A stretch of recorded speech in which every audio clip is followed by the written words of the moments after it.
Okay, good morning. Good morning.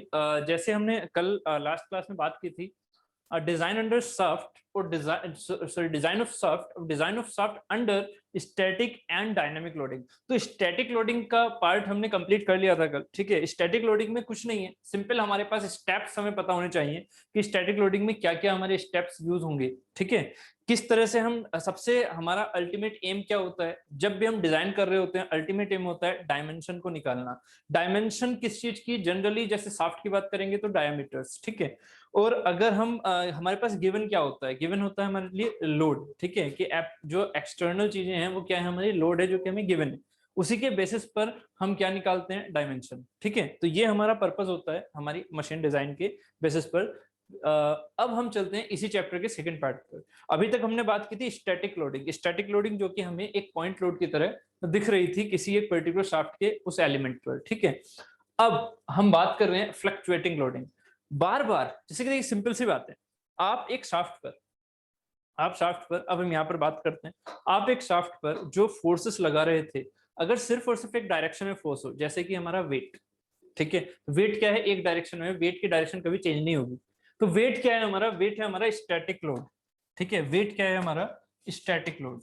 ठीक है, तो जब हम शाफ्ट की जो डिजाइन कर रहे हैं वो सिंपल किसी पुली के वेट की। ठीक है, बस शाफ्ट के डिजाइन कर रहे हो आप, सोचो जरा खुद। पहले आप स्टैटिक एंड डायनामिक में कॉन्सेप्ट में समझो तो इन चीजों को, कि अगर मान लीजिए शाफ्ट है, इसकी डिजाइन कर रहे हो, मान लीजिए पुली का वेट है यहाँ पर, ये पुली का वेट है ऐसे। ठीक है, ये पुली है यहाँ पर, और इस पुली पर बेल्ट होके जा रही है, इस पुली पर बेल्ट होके जा रही है ऐसे। ठीक है, ऐसे ही बैक साइड से निकल के ऐसे। ठीक है, जैसे हमने कल एग्जांपल लिया था, ये वर्टिकल वाला एग्जांपल था। ठीक है, बेल्ट इधर थी, यहाँ पर मोटर लगी हुई थी। ठीक है, एक पुली और थी। तो इसके सेंस में अगर हम देखते हैं तो इस पुली का वेट अपना कुछ होगा, W1 मान लिया, तो ये W1 इस शाफ्ट के लिए कैसा होगा? स्टैटिक और डायनामिक? स्टैटिक, क्योंकि वेट तो कभी पुली का चेंज नहीं होगा। ठीक है, अगर मैं बात करता हूं यहाँ की बेल्ट की टेंशंस की, तो ये T1 है, T2 है। ठीक है, T1 T2 बेल्ट टेंशन हो गई। ये belt tension for the proper design in the sense कि जो हम बात कर रहे हैं यहाँ पर एक रोटेशन की, मोटर की हेल्प से, मोटर ने क्या दिया? एक रोटेशन दिया। इस रोटेशन ने क्या किया? इस पुली को घुमाया। इस पुली ने क्या किया? बेल्ट को घुमाया। बेल्ट ने क्या किया? इस पुली को घुमाया। तो अगर ये प्रॉपर अरेंजमेंट हमारा एक सेंस, एक स्मूथ सेंस में चल रहा है, मतलब यहाँ T1 और T2 क्या कभी चेंज होंगे? फिर अगर हमने जरा सा भी इसमें फ्लक्चुएशन नहीं दिया, मोटर ना बंद की, ना ऑन की, ना ही उसके रोटेशन में कुछ भी चेंज आया, मतलब अगर 1000 आरपीएम है तो 1000 आरपीएम ही कॉन्स्टेंटली चल रहा है। लाइट फ्लक्चुएट नहीं कर रही है, उसका इनपुट फ्लक्चुएट नहीं कर रहा है, 1000 आरपीएम कॉन्स्टेंट चल रहा है। तो अब बताइए मेरा T1 and T2 for a particular time constant रहेगा या नहीं? सभी बताइए प्लीज, कांस्टेंट रहेगा? अगर हम कांस्टेंट यहाँ पर आरपीएम भी देते रहे, कांस्टेंट पावर प्रोवाइड करते रहे, तो T1 T2 भी कांस्टेंट होगा। यस, ठीक है। आप वॉइस के थ्रू ना बोल के आप सिर्फ और सिर्फ टाइप कर सकते हैं। ठीक है, तो टाइप कर दीजिए प्लीज। ठीक है, यस और नो तो एटलीस्ट टाइप करते रहिएगा। ठीक है, चलो, कम से कम आपकी ऐसा लगता है कि आपकी प्रेजेंस है यहाँ पर। ठीक, चलो, तो यहाँ पर ये जो चीजें हो गई हैं T1 एंड T2, ये क्या हो गई मेरी? एक तरह से स्टैटिक। कब? एक for a long time duration. अगर हम एक लॉन्ग टाइम ड्यूरेशन की बात करेंगे, T1 T2 चेंज नहीं हो रहे हैं, पावर आपने सेम दी है, T1 T2 चेंज नहीं हो रहे एक लॉन्ग टाइम ड्यूरेशन में। ठीक है, तो ये क्या है? हमारा स्टैटिक लोडिंग, और यही हमने कल समझा था। बट अगर मैं आपसे कहूं कि ये हमारा एक प्रैक्टिकल सेंस है, प्रैक्टिकल सेंस में क्या होता है? आप इसकी बेल्ट को क्या करते हो? आप बेल्ट को हमेशा के लिए क्या चलाते ही रहते हो? नहीं भाई, अगर आप यहाँ पर एक सिंपल एग्जांपल जैसे कि आटा चक्की का एग्जांपल लेके चलते हैं, तो उसमें क्या है कि क्या वो बेल्ट, क्या वो जो मशीन है वो हमेशा चलती रहती है? नहीं, लाइट जाती है, ऑफ करते हो, फिर से ऑन करते हो, या अगर एक पार्ट हो गया तो उसको फिर से बंद कर देते हो, जब तक दूसरा पार्ट डालते हो तो फिर ऑन करते हो। ये प्रोसेस होता है। तो ये एक टाइम ड्यूरेशन के बीच में क्या क्या हुआ, कभी ये फोर्स हमारी क्या हो गई, मतलब यहाँ पर स्टॉप कर दी, स्टॉप कर दी तो क्या हो गया? T1 T2 किस में कन्वर्ट हो गई? यस सुनो, T1 T2 किस में हो गए? जीरो में कन्वर्ट। मतलब यहाँ पर जब फोर्स ही नहीं है तो इनिशियल टेंशन मान सकते हो, चाहे तो आप इनिशियल टेंशन मान लो T नोट, है ना, जो मैंने आपको समझाया था, T नोट इनिशियल टेंशन, या फिर कुछ भी ना मान के आप उसमें टेंशन जीरो मान सकते हो। तो इनिशियल टेंशन से भी तो टेंशन चेंज हुई ना।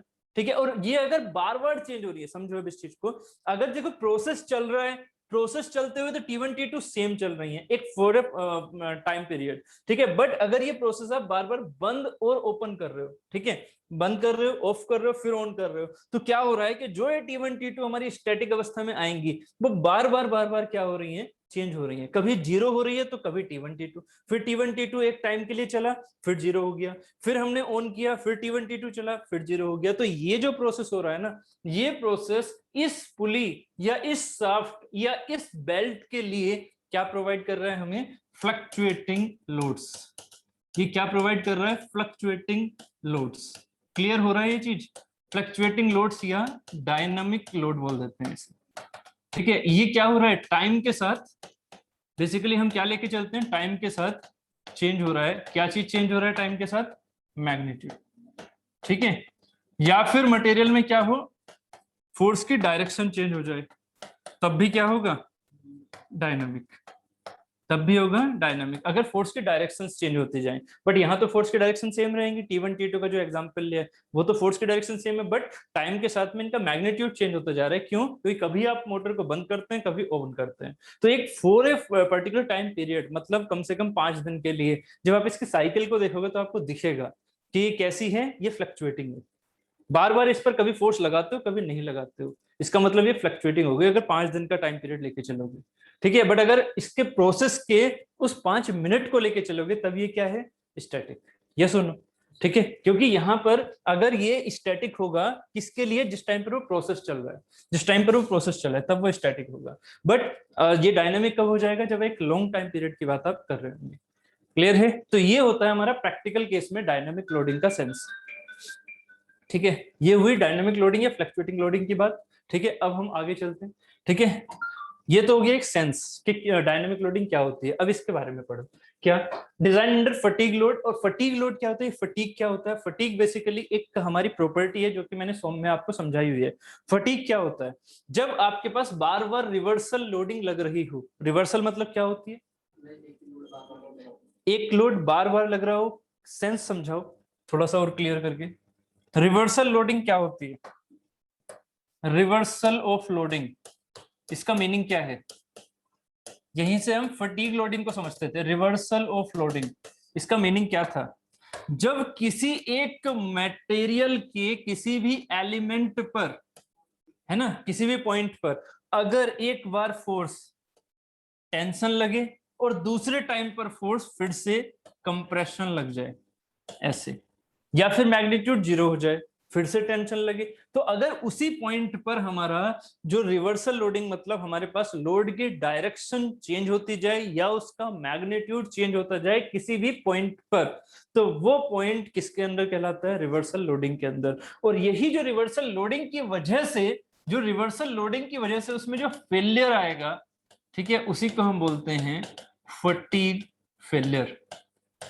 फटीग फेलियर, फटीग आपने नाम सुना भी होगा, फटीग, ठीक है, एक नॉर्मल लाइफ में। तो वही फटीग जो होता है ना, बार बार फटीग का क्या होता है, मतलब बार बार, ठीक है। तो बार बार सेंस में अगर हम फोर्सेस लगाते हैं तो उसमें क्या होता है, एक तरह से जो कहते हैं ना कि इरिटेशन आनी शुरू हो जाती है। फटीग बेसिकली इरिटेशन है, मतलब बार बार आप उसी काम को कह रहे हो, उसी काम को करने के लिए कह रहे हो, बार बार करने के लिए कहोगे तो क्या होगा कि उस इरिटेशन की वजह से जो मटेरियल ये हैं, ये तो होगी माइंड की इरिटेशन। ऐसे ही हम मॉलिक्यूल्स के बॉन्डिंग की इरिटेशन है। मॉलिक्यूल्स के बॉन्डिंग क्या हो गई है, क्योंकि ये बार बार फोर्स आप कभी 0 कर रहे हो, कभी 90 लगा रहे हो, कभी 100 लगा रहे हो, इस तरह से कुछ भी वैल्यू लगा रहे हो, तो उससे क्या होगा, जो बॉन्डिंग है वो हमारी टूटने की कगार पर आ जाएगी काफी जल्दी, एज कंपेयर टू यील्डिंग और अल्टीमेट। तो उससे पहले अगर ये चीज टूट जाएगी तो उसी सेंस को हम क्या बोलते हैं, फटीग फेलियर। और ये फटीग फेलियर किसकी वजह से होगा, इसके लिए मैंडेटरी चीज क्या है, इसके लिए मैंडेटरी है कि इसमें रिवर्सल ऑफ लोडिंग होनी चाहिए, रिवर्सल ऑफ लोडिंग होनी चाहिए। अगर रिवर्सल ऑफ लोडिंग नहीं है तो फटीग आएगा क्या, यस और नो, नहीं आएगा, ठीक है। ठीक, तो अगर रिवर्सल ऑफ लोडिंग नहीं है तो फटीग नहीं आएगा, इसका मतलब फटीग फेलियर नहीं होगा। उसमें कैसा फेलियर होगा, स्टैटिक फेलियर, उसमें होगा हमारा स्टैटिक फेलियर। क्लियर है, ठीक है। ये कैसा फेलियर है हमारा, फटीग फेलियर, डायनामिक फेलियर। अगर फोर्सेस हमारी रिवर्सल लगेंगी तभी डायनामिक फेलियर आएगा। ये प्रैक्टिकल एग्जांपल इसके कौन कौन से थे आपको मैंने बताया भी था, सोम में याद होगा।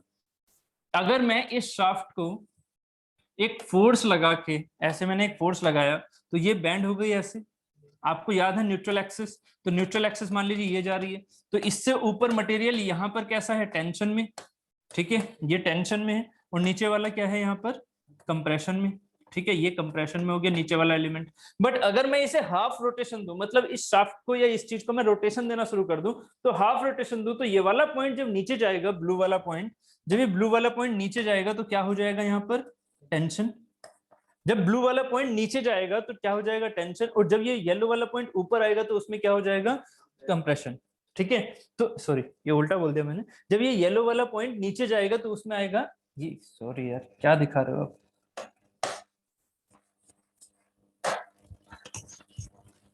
आई थिंक आपने भी नहीं लिखा है। टेंशन कंप्रेशन किस साइड होगी, ये चीज पहले इसको दिखाओ, ये चीज हो गई ऐसे, ठीक है, न्यूट्रल एक्सिस हो गई ये। हमने अभी क्या दिखा दिया था, इस पॉइंट पर मैंने क्या दिखा दी, टेंशन, क्या यहाँ टेंशन होगी, यहाँ होगी कंप्रेशन, ठीक है, बिल्कुल, हाँ, यहाँ होगी कंप्रेशन, ठीक है, ये होगी कंप्रेशन, और नीचे वाले पे होगी टेंशन, नीचे वाले पे होगी टेंशन, ठीक है। अब इसे मान लो ए पॉइंट, इसे मान लो बी पॉइंट, तो जब ए पॉइंट नीचे जाएगा तो उस पर क्या हो जाएगी, टेंशन। पॉइंट तो वही है ना, ए पॉइंट वही है, इस पॉइंट पर बैठो मतलब आप हो, आप पर ऊपर ऊपर क्या हो रहा है, कंप्रेशन, और जब आप नीचे पहुंच जाते हो तब आप पर क्या हो रही है, टेंशन। इसका मतलब आप पर क्या लग रही है, एक फटीग लोडिंग, एक रिवर्सल लोडिंग, ठीक है। आप जब यहां पर पहुंच जाते हैं तब आप पर क्या हो जाती है, टेंशन, और ऊपर क्या थी, कंप्रेशन। तो ऐसे ही बार बार बार बार बार बार साइकिल जैसी कंप्लीट होती जा रही है, साइकिल चलता जा रहा है, और आप पर क्या लग रही है, रिवर्सल लोडिंग, ठीक है। तो इसी के सेंस में जितनी ज्यादा डब्ल्यू आप लगाओगे यहाँ पर, जितना ज्यादा डब्ल्यू लगाओगे उतनी ज्यादा ही आपका जल्दी फेलियर होगा, ठीक है। जितना ज्यादा डब्ल्यू लगाओगे, था एक्चुअल में स्टैटिक लोड, बट यहाँ पर ये कैसा हो गया, एक तरह से डायनेमिक लोड, क्योंकि यहाँ अगर रोटेशन आप दोगे तो, अगर आप इस पर ओमेगा रोटेशन देते हो, ये ओमेगा है, ये डब्ल्यू है, ठीक है, बात क्लियर हो गई, ठीक है। ये होता है रिवर्सल लोडिंग। तो फटीग फेलियर समझ में आ गया, फटीग फेलियर कब होगा, जब रिवर्सल लोडिंग होगी, जब डायनामिक लोडिंग होगी, क्लियर, ठीक है। ये जो लोड वाला सेंस था वो मैंने आपको सोम में समझा रखा है, तो यहाँ पर फिर से समझाने की जरूरत नहीं है। लोड हमारे लिए इम्पैक्ट लोड, ठीक है, इम्पैक्ट लोड, एंड साथ ही जो डायनेमिक लोड के अंदर थे वो क्या थे, इम्पैक्ट लोड थे, सडनली अप्लाइड लोड थे, एंड फटीग लोड थे। तो मैंने वहां पर आपको फटीग लोड के बारे में थोड़ा बहुत समझाया था, आज हम उसके बारे में अच्छे से डिस्कशन कर रहे हैं, ठीक है, धीरे धीरे चीजें और क्लियर हो जाएंगी, ठीक है। तो design under fatigue loading, fatigue loading थोड़ी बहुत क्लियर हो गई है, अब डिजाइन कर रहे हैं। डिजाइन अंडर फटीग लोडिंग में क्या है, a metal subjected to repeated और फ्लक्चुएटेड, रिपीटेड मतलब रिवर्सल, रिपीटेड और fluctuating load will fail at stress level much lower than which is required for the static failure condition। मतलब होता क्या है, इसको जरा थोड़ा सा यहाँ पर समझिएगा, इस चीज को, फर्स्ट लाइन जो हमने यहाँ पर लिखी हुई है इसका थोड़ा मीनिंग समझिएगा। अगर मान लीजिए आपके पास ये मटेरियल है, ये इसके अंदर बॉन्डिंग है, समझो जरा, ये इसके अंदर बॉन्डिंग है, ये दो मटेरियल है, आपने सिर्फ और सिर्फ इस पर स्टैटिक फोर्स लगाया, एफ एस से आपने स्टैटिक फोर्स लगाया इन दोनों की। अगर ये डक्टाइल मटेरियल है, ये कैसा मटेरियल है, डक्टाइल। डक्टाइल मटेरियल कब फेल होता है, ये आंसर पहले दो आप, सो में पढ़ा है, डक्टाइल मटेरियल कौन से वाले टर्मिनोलॉजी के हिसाब से फेल होता है, डक्टाइल मटेरियल में कौन सी स्ट्रेंथ हम एज ए एक्सपेरिमेंटल स्ट्रेंथ लेके चलते हैं। अमिताभ जी आपकी आवाज नहीं आ रही है, प्लीज लिख दो, ठीक है, आवाज में कुछ इश्यू है यहाँ पर, ठीक है, कौन सी, यील्ड, वेरी गुड। ये कौन सी स्ट्रेंथ पर फेल होता है, डक्टाइल हमेशा यील्ड पर, क्यों, क्योंकि यील्ड के आगे क्या आता है, परमानेंट डिफॉर्मेशन, और डक्टाइल मटेरियल किसमें फेल होता है, परमानेंट डिफॉर्मेशन, ठीक है। जबकि ब्रिटल मटेरियल के लिए अगर मैं लिखता तो क्या लिखता, अगर ये ब्रिटल मटेरियल होता मेरा, और ब्रिटल मटेरियल में ये चीज मैं यहाँ पर बोलता कि एक फेलियर करना है मुझे, तो ब्रिटल मटेरियल कितने में फेल होता है, कौन सी स्ट्रेंथ में, ब्रिटल मटेरियल कौन सी स्ट्रेंथ में फेल होता है, ब्रिटल मटेरियल के लिए ग्राफ याद है, ठीक है, यहां पर फेल हो गया था, ये कौन सा पॉइंट था, नहीं, ब्रिटल मटेरियल कौन से में फेल होता है यहाँ पर, this is the ultimate point यार, this is the ultimate point, ठीक है। इसके बाद परमानेंट डिफॉर्मेशन आता है क्या ब्रिटल में, ब्रिटल में परमानेंट डिफॉर्मेशन आता है नहीं, ठीक है। तो अगर ब्रिटल में परमानेंट डिफॉर्मेशन नहीं आता है तो वो क्या होगा, वो अल्टीमेट पॉइंट है, उसमें यील्डिंग पॉइंट नहीं है। यील्डिंग का मतलब परमानेंट डिफॉर्मेशन आना, मतलब जब फोर्स आपने हटाया तो फोर्स हटाने के बाद बॉडी अपनी अवस्था में आ रही है, ठीक है, और बॉडी अवस्था में अपनी नहीं आ रही है, that is the permanent deformation. अगर आ रही है तो वो है हमारा इलास्टिक रीजन, इलास्टिक रीजन तो था, बट परमानेंट डिफॉर्मेशन में बॉडी नहीं जा रही, सीधी क्या हो रही है, फेल हो रही है, टूट रही है, वो है हमारा ब्रिटल। जैसे चौक, चौक क्या होती है, खींचो, क्या परमानेंट डिफॉर्मेशन आया उसमें, नहीं ना, टूट गई, सीधी सीधी टूट गई, इसका मतलब क्या है, उसमें अल्टीमेट पॉइंट। ये चीजें मैंने सोम में आपको चैप्टर 1 में ही समझाई हुई है काफी बार, ठीक है, अगर याद है तो।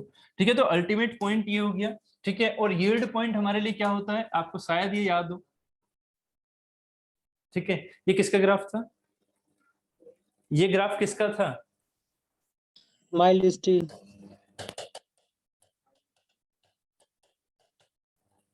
माइल्ड स्टील, ठीक है, ये ग्राफ था हमारा माइल्ड स्टील का। इस माइल्ड स्टील में यील्ड पॉइंट कहां था,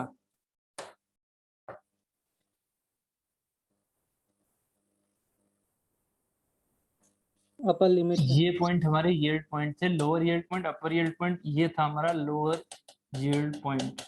इस पॉइंट के बाद क्या मिल रहा था मुझे, यहाँ तक परमानेंट डिफॉर्मेशन, ये अपर यील्ड पॉइंट था, यहाँ तक ये नेकिंग वाला रीजन था, ठीक है, नेकिंग, और ये लास्ट वाला था ब्रेकिंग पॉइंट, ठीक है। प्लीज यार ऐसे काम ना करो, क्योंकि रिवीजन बहुत जरूरी है।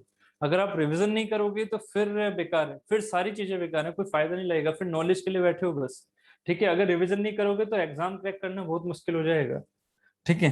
चलो, तो यहाँ अगर मैं इस एफ फोर्स की बात कर रहा था, मैं स्टैटिक की बात कर रहा हूँ, तो स्टैटिक के केस में इन दोनों के बीच में एक बॉन्डिंग स्ट्रेंथ है, वो बॉन्डिंग स्ट्रेंथ मेरी कहाँ जाके हमारे लिए फिल हो रही है, वो हो रही है यील्ड पॉइंट पर। इस यील्ड पॉइंट तक अगर आपने फोर्स बढ़ा दिया, और ये स्टैटिक ही आपने फोर्स बढ़ाया बस ऐसे, ये फोर्स बढ़ा हुआ है स्टैटिकली, स्टैटिकली फोर्स मतलब ग्रेजुअली अप्लाइड लोड हम बढ़ाए जा रहे हैं, बढ़ाए जा रहे हैं, कहां तक पहुंचे, यील्ड पॉइंट तक पहुंचे। ये बॉडी किस में चली जाएगी, परमानेंट डिफॉर्मेशन में, ये बॉडी किस में चली गई, परमानेंट डिफॉर्मेशन है, मतलब इन दोनों के बीच का गैप क्या हो गया, बढ़ गया, और ये सदा के लिए बढ़ गया, ठीक है, मतलब ये परमानेंटली बढ़ गया। तो अगर ये चीज बढ़ी तो ये फेलियर कहलाएगा मेरा, कैसा, इसे फेलियर को हम बोलते हैं यील्ड फेलियर, ये होता है मेरा यील्ड फेलियर। मैं डक्टाइल की ही बात कर रहा हूँ अभी, ठीक है, मैं अभी डक्टाइल की ही बात कर रहा हूँ। तो डक्टाइल में एक क्या है, यील्ड फेलियर। बट अगर मैं इसमें इस तरह से फोर्स ग्रेजुअली ना इंक्रीज करूं, समझ रहे हो, ग्रेजुअली मतलब बिल्कुल भी टाइम के साथ में चेंज नहीं हो रहा, धीरे धीरे चेंज हो रहा है। तो अगर मैं एफ को यील्ड तक ग्रेजुअली ना लेके जाके मैं क्या करूं, उस पर फोर्स को अचानक से इंक्रीज करूं, फिर क्या करूं, फोर्स को कंप्रेस कर दूं। मतलब अगर इसी मटेरियल में, अब जरा सोचना, इसी मटेरियल के अंदर यही जो आपके पास पॉइंट था, ये और ये इनिशियल केस ये था, आपने क्या किया, इस पर 50 न्यूटन ऐसे लगाया, ठीक है, 50 न्यूटन ऐसे लगाया, ठीक है, ये इलोंगेट होगा, इलोंगेट होगा। आप 50 न्यूटन पर इसे इलोंगेट करना चाह रहे थे, ये इसके लिए अपने आप को फिक्स कर रहा था, अपनी उस एनवायरमेंट में ये अच्छे से रह रहा था। बट क्या हुआ, अचानक ही आपने फिर से इस पर क्या लगा दिया, 50 न्यूटन इनवर्ड, 50 न्यूटन हटा दिया, 50 न्यूटन इन कर दिया। मतलब अभी जो इसमें इलोंगेशन जैसे इसमें जा रहा था तो वो था ग्रेजुअली इलोंगेट, इसका मतलब इसका सेंस था कि ग्रेजुअली धीरे धीरे परमानेंट डिफॉर्मेशन की तरफ जाना, ठीक है। तो ये था हमारा यील्डिंग में, मतलब ये ज्यादा स्ट्रेंथ यानी कि ज्यादा फोर्स को झेल सकता है या नहीं, बस मुझे ये समझाना है आपको, ये चीज मेरी ज्यादा फोर्स को झेल सकती है क्योंकि ये कैसा जा रहा है, स्टैटिकली। स्टैटिकली मतलब ये ज्यादा फोर्सेस के साथ में अपने आप को स्टेबल करता है, फिर बाद में फिर से फोर्स लगा रहे हैं, अपने आप को स्टेबल कर लिया, फिर से फोर्स लगाया, बढ़ाया, स्टेबल, फिर से फोर्स लगाया, स्टेबल, एक ही डायरेक्शन में फोर्स लग रहा है ना, ऐसे तो नहीं कर रहे हैं, बार बार चेंज कर रहे हैं। यहाँ क्या होगा, वही सेम मटेरियल, ये भी माइल्ड स्टील है तो ये भी माइल्ड स्टील है, ऐसा नहीं है कि फटीक में माइल्ड स्टील अलग हो गया ना, ये है माइल्ड स्टील है। इसका सिग्मा वाईटी में कितना लेके चलता हूँ, अराउंड एंड अराउंड 250 मेगापास्कल, मतलब 250 मेगापास्कल इसकी वो यील्ड स्ट्रेंथ है, ठीक है। स्ट्रेंथ याद है ना, मैक्सिमम स्ट्रेस, जहां पर ये परमानेंट डिफॉर्मेशन में पहुंच जाए, ठीक है। अगर मैं यहाँ पर इसी माइल्ड स्टील के इन्हीं बॉन्डिंग के बारे में कहता हूँ कि दो दोस्त हैं और वो एक दूसरे के साथ खड़े हुए हैं, ठीक है, जरा अपने माइंड में ये चीज लेके चलो बस, ये हमारी अगर ये चीज समझ में आ गई तो एंड्योरेंस स्ट्रेंथ समझ में आ जाएगी, एंड्योरेंस स्ट्रेंथ, ये एक दूसरे के साथ हाथ पकड़े हुए हैं, जैसे थी बॉन्डिंग। अब इसी बॉन्डिंग को अगर मैं आपसे कहता हूं कि मैं कभी तो इस पर क्या करता हूं, ऐसे फोर्स लगाता हूं, मतलब खींच रहा हूं, तो बॉन्डिंग क्या हुई, ऐसे स्ट्रेचिंग में आ गई, ठीक है। फिर मैं क्या करता हूं, दोनों को धक्का इस तरह से दे रहा हूं, ऐसे, तो अब क्या हो रहा है, ये बहुत पास जा रहे हैं तो क्या चाहेंगे, स्टेबल कंडीशन में दूर जाना, है ना, बहुत पास जा रहे हैं तो दूर जाना चाहेंगे स्टेबल कंडीशन में। और जब हम ये वाले फोर्सेस लगा रहे हैं तो क्या हो रहा है, बॉडी दूर जा रही है तो वो क्या चाह रहे हैं कि वो पास में रहे, ठीक है, क्योंकि यहाँ पर ये बॉन्डेड है, ये एक दूसरे से पकड़े हुए हैं, इस केस में भी एक दूसरे को पकड़े हुए हैं, ठीक है। तो क्योंकि ये चीज जब हम कंप्रेस करेंगे दोनों साइड से तो ऐसे जाएगी, तो ये क्या चाहेंगे कि भाई थोड़ा सा दूर हो जाए। तो जो टेंडेंसी है दोनों के माइंड की, उसके बारे में सोचो, दोनों क्या कर रहे हैं, जो फोर्स लग रहा है उसका अपोजिशन करने की कोशिश कर रहे हैं, है ना, बार बार चेंज हो रहा है, टाइम के साथ ये बार बार चेंज हो रहा है। इस वजह से क्या होगा, इनकी बॉन्डिंग, भले से ही इनकी बॉन्डिंग कैपेसिटी यील्ड में कितनी है, अब समझ में आ रहा है, यील्ड का मतलब क्या हुआ, यील्ड का मतलब है स्टैटिक लोडिंग की वजह से फेलियर करना, समझ में आ रहा है, स्टैटिक लोडिंग की वजह से धीरे धीरे धीरे धीरे परमानेंट डिफॉर्मेशन में आना, that is the yielding failure, that is the yielding failure, जो कि होता है स्टैटिक लोडिंग की वजह से। क्लियर हो रही है चीज, ठीक है। अगर मैं यहाँ डायनामिक लोडिंग की वजह से कह रहा हूं तो वो मेरा क्या यील्ड में फेलियर होगा, क्या मेरी 250 तक ये झेल पाएगी, 250 मेगा पास्कल तक क्या ये दोनों एटम्स अब झेल पाएंगे, नहीं ना, कहानी समझ में आ रही है। इस कंडीशन में क्या होगा भाई, ये 250 नहीं झेल पाएंगे, ये हद से हद 100 मेगा पास्कल, 150 मेगा पास्कल, इतना ही तो झेल पाएंगे, ठीक है। आप फोर्स को बार बार चेंज कर रहे हो तो इसकी जो स्ट्रेंथ है वो भी तो कम हो जाएगी ना, भले से ही मटेरियल अब भी वही है, मटेरियल में चेंज नहीं हुआ, मटेरियल में कोई डोपिंग वगैरह कुछ नहीं करवाई अलग से, वही माइल्ड स्टील ये था, वही माइल्ड स्टील ये था, बस क्या हुआ, इस पे आपने फोर्सेस रिपीटेड लगाए, रिवर्सल लगाए, तो क्या हुआ, जो हमारी मैक्सिमम स्ट्रेंथ है, इससे क्या आ रही है, हमारी जो मैक्सिमम स्ट्रेंथ है वो मैक्सिमम स्ट्रेंथ हमारी क्या हो गई, कम। हम मैक्सिमम स्ट्रेंथ से पहले ही, हम 250 से पहले ही क्या हो गए, टूट गए, मतलब मेरी जो स्ट्रेंथ यहां पर आएगी वो 250 से कम आएगी, उसी स्ट्रेंथ को जिस पर ये फेल हो जाए, स्ट्रेंथ समझ रहे हो ना, ठीक है, जिस पर ये फेल हो जाए वही स्ट्रेंथ मेरी क्या कहलाती है, एंड्योरेंस स्ट्रेंथ। फटीग में या रिवर्सल में जब मैं स्ट्रेंथ की बात करता हूं तो इसमें एक नया नाम निकल के आता है, that is the endurance strength, ठीक है, इसको हम बोलते हैं एंड्योरेंस स्ट्रेंथ, या इसका ही दूसरा सिनोनिम क्या हो जाएगा, एंड्योरेंस स्ट्रेंथ का सिनोनिम क्या हो जाएगा, फटीग स्ट्रेंथ हो जाएगा या नहीं, ठीक है, मतलब फटीग में जितनी मेरी स्ट्रेंथ है वही मेरी क्या कहलाती है, एंड्योरेंस स्ट्रेंथ। और ये माइल्ड स्टील के लिए अराउंड एंड अराउंड होती है, फॉर द माइल्ड स्टील ये अराउंड होती है 181 मेगा पास्कल, समझ रहे हो, 250 से कम है ना, मतलब 181 मेगा पास्कल की अगर स्ट्रेसेस आप रिवर्सल लगा रहे हो तो ये टूट जाएगा इजीली, ठीक है। तो 181 मेगा पास्कल इसकी मैक्सिमम एंड्योरेंस स्ट्रेंथ है, ठीक है। क्या ये यील्डिंग किया, डक्टाइल मटेरियल किस तरह का टूटा, अब इस चीज के विजुअलाइजेशन को समझो, डक्टाइल मटेरियल है, डक्टाइल मटेरियल कब फेल होता है, आपने आंसर दिया था शुरू में, डक्टाइल मटेरियल कब फेल होता है, डक्टाइल मटेरियल फेल कब होता है, जब उसमें परमानेंट डिफॉर्मेशन आ जाए, आप बता रहे थे परमानेंट डिफॉर्मेशन आ जाए, परमानेंट डिफॉर्मेशन मतलब वो यील्डिंग में फेल होता है, ठीक है, मतलब उसमें परमानेंट डिफॉर्मेशन आना चाहिए, वो यील्डिंग में फेल होना चाहिए। अब ये मुझे बताइए इसमें परमानेंट डिफॉर्मेशन आता है या नहीं, जो ये हमारा फटीग में फेल होता है, अगर ये फटीग में फेल होता है तो ऐसे मत सोचना कि बॉडी अगर ये डक्टाइल है, मतलब माइल्ड स्टील की बनी है, तो माइल्ड स्टील डक्टाइल मटेरियल है, आपको पता है डेफिनेशन के थ्रू, सोम में जो हमने डेफिनेशन पढ़ी थी, ठीक है, वायर की फॉर्म में खिंच जाना, तो ये वायर की फॉर्म में माइल्ड स्टील खिंच जाएगा, मतलब डक्टाइल मटेरियल है। अगर मैं इस पर फटीग मतलब रिवर्सल लोडिंग लगाना शुरू कर देता हूं तो इसमें परमानेंट डिफॉर्मेशन मत मान लेना, क्यों, क्योंकि ये किसमें है, अगर कोई आंसर दे पाए इसका, ये अभी भी किसमें है, सोम आपने पढ़ी है, अभी भी ये किसके अंदर है, सॉलिड है, ठीक है, सॉलिड है, बात तो ठीक है, बट उसका एक्चुअल में नाम बताओ, जो मैं आपसे नाम पूछना चाह रहा हूं इन द इंजीनियरिंग पर्सपेक्टिव, ये एक मटेरियल किसमें है, अगर आप इस पर फोर्स लगा रहे हो, ठीक है, परमानेंट डिफॉर्मेशन में जा रहा है ये अभी नहीं, तो इसका मतलब ये कौन सी रेंज में है अभी, ये कौन सी रेंज में है अभी, याद करो अपने ग्राफ, ये कौन सी रेंज होती थी, यहां से यहां तक कौन सी रेंज हुआ करती थी, ये वाली, इसे हम क्या बोला करते थे, वेरी गुड अमन, बहुत बढ़िया, अमन जी बहुत बढ़िया, ये क्या है हमारा, ये है हमारा इलास्टिक रीजन, हमारी जो बॉडी है वो अभी भी किसमें है, भले से ही यहाँ पर फटीग लोडिंग लगा रखी है बट वो क्या है, अभी भी इलास्टिक रीजन में, मतलब अगर 50 न्यूटन को आप हटाओगे, 50 न्यूटन को आप हटाओगे तो बॉडी अभी भी इलास्टिक में, परमानेंट डिफॉर्मेशन में नहीं गई, तो बॉडी को ऐसे मत सोचना कि वो फेल होगी परमानेंट डिफॉर्मेशन में, नहीं, यहां पर बॉडी फेल होगी, परमानेंट डिफॉर्मेशन में नहीं। फेल होगी परमानेंट डिफॉर्मेशन तब जब आप फोर्सेस इस Fy से बढ़ा के लगाओगे, तब वो परमानेंट डिफॉर्मेशन में जाने लग गई। अगर Fy से फोर्सेस कम है तो ये बॉडी अभी भी क्या करेगी, अपने आप को रिगेन कर लेगी, इलास्टिक रीजन के अंदर है, इसका मतलब अपने आप को रिगेन कर लेगी। ऐसे ही यहाँ पर अगर फोर्सेस आप लगा रहे हो 181 से कम, जो स्ट्रेस 181 से कम प्रोड्यूस करें, तो अभी भी इसमें क्या होगा कि ये इलास्टिसिटी की वजह से अपने आप को रिगेन कर लेगी। इसका मतलब यहाँ पर एक परमानेंट डिफॉर्मेशन इस जगह भी नहीं था, इस जगह भी नहीं था। यहाँ परमानेंट डिफॉर्मेशन तब आया जब Fy की वैल्यू ज्यादा हो गई अपनी सिग्मा वाई के हिसाब से, मतलब जब यहाँ पर फेलियर आना शुरू हुआ परमानेंट वाला। इसमें परमानेंट फेलियर नहीं है, ठीक है। तो ये फेलियर कैसा होगा, ये फेलियर फिर कैसा होगा, फटीग फेलियर कैसा होगा फिर।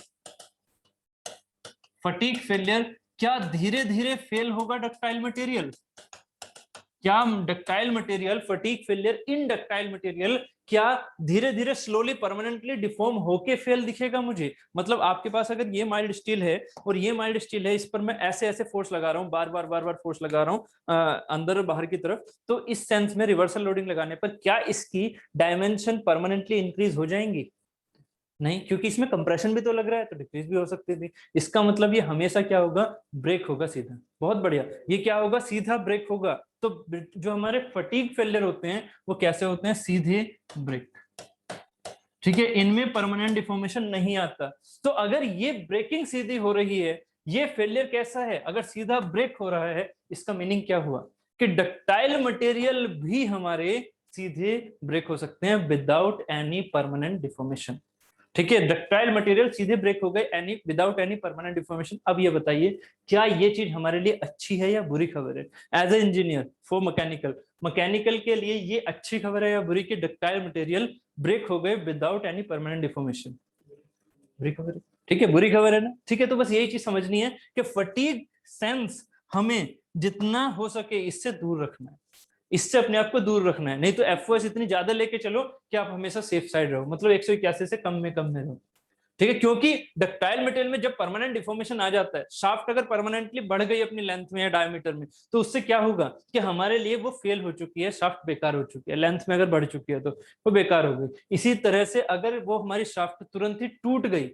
परमानेंट डिफॉर्मेशन ना देते हुए वो तुरंत ही टूट गई, तो क्या होगा, फिर तो बहुत ज्यादा तगड़ा फेलियर हो जाएगा। परमानेंट डिफॉर्मेशन से ये तो है कि हाँ थोड़ा सा हम चेंजेस कर सकते हैं, ब्रेकिंग को कहाँ से संभालोगे, ठीक है। इसीलिए जो हमारे मैकेनिकल में ब्रेकिंग है वो हम नहीं लेके चलने की कोशिश करते। परमानेंट डिफॉर्मेशन में फेल हो जाए डक्टाइल, कोई दिक्कत नहीं है, एक बार को हमारे पास चांसेस रहते हैं कि हाँ हम उस चीज को सही कर सकते हैं, ठीक है। तो डक्टाइल मटेरियल हमारे अगर ब्रेक हो जाए तो ये हमारे लिए क्या है, एकदम वर्स्ट कंडीशन, ठीक, क्लियर हो गया, ठीक है। तो ये हमारा ब्रिटल की तरह बिहेव करेगा, जैसे कि आपने लिखा हुआ भी है, बहुत बढ़िया।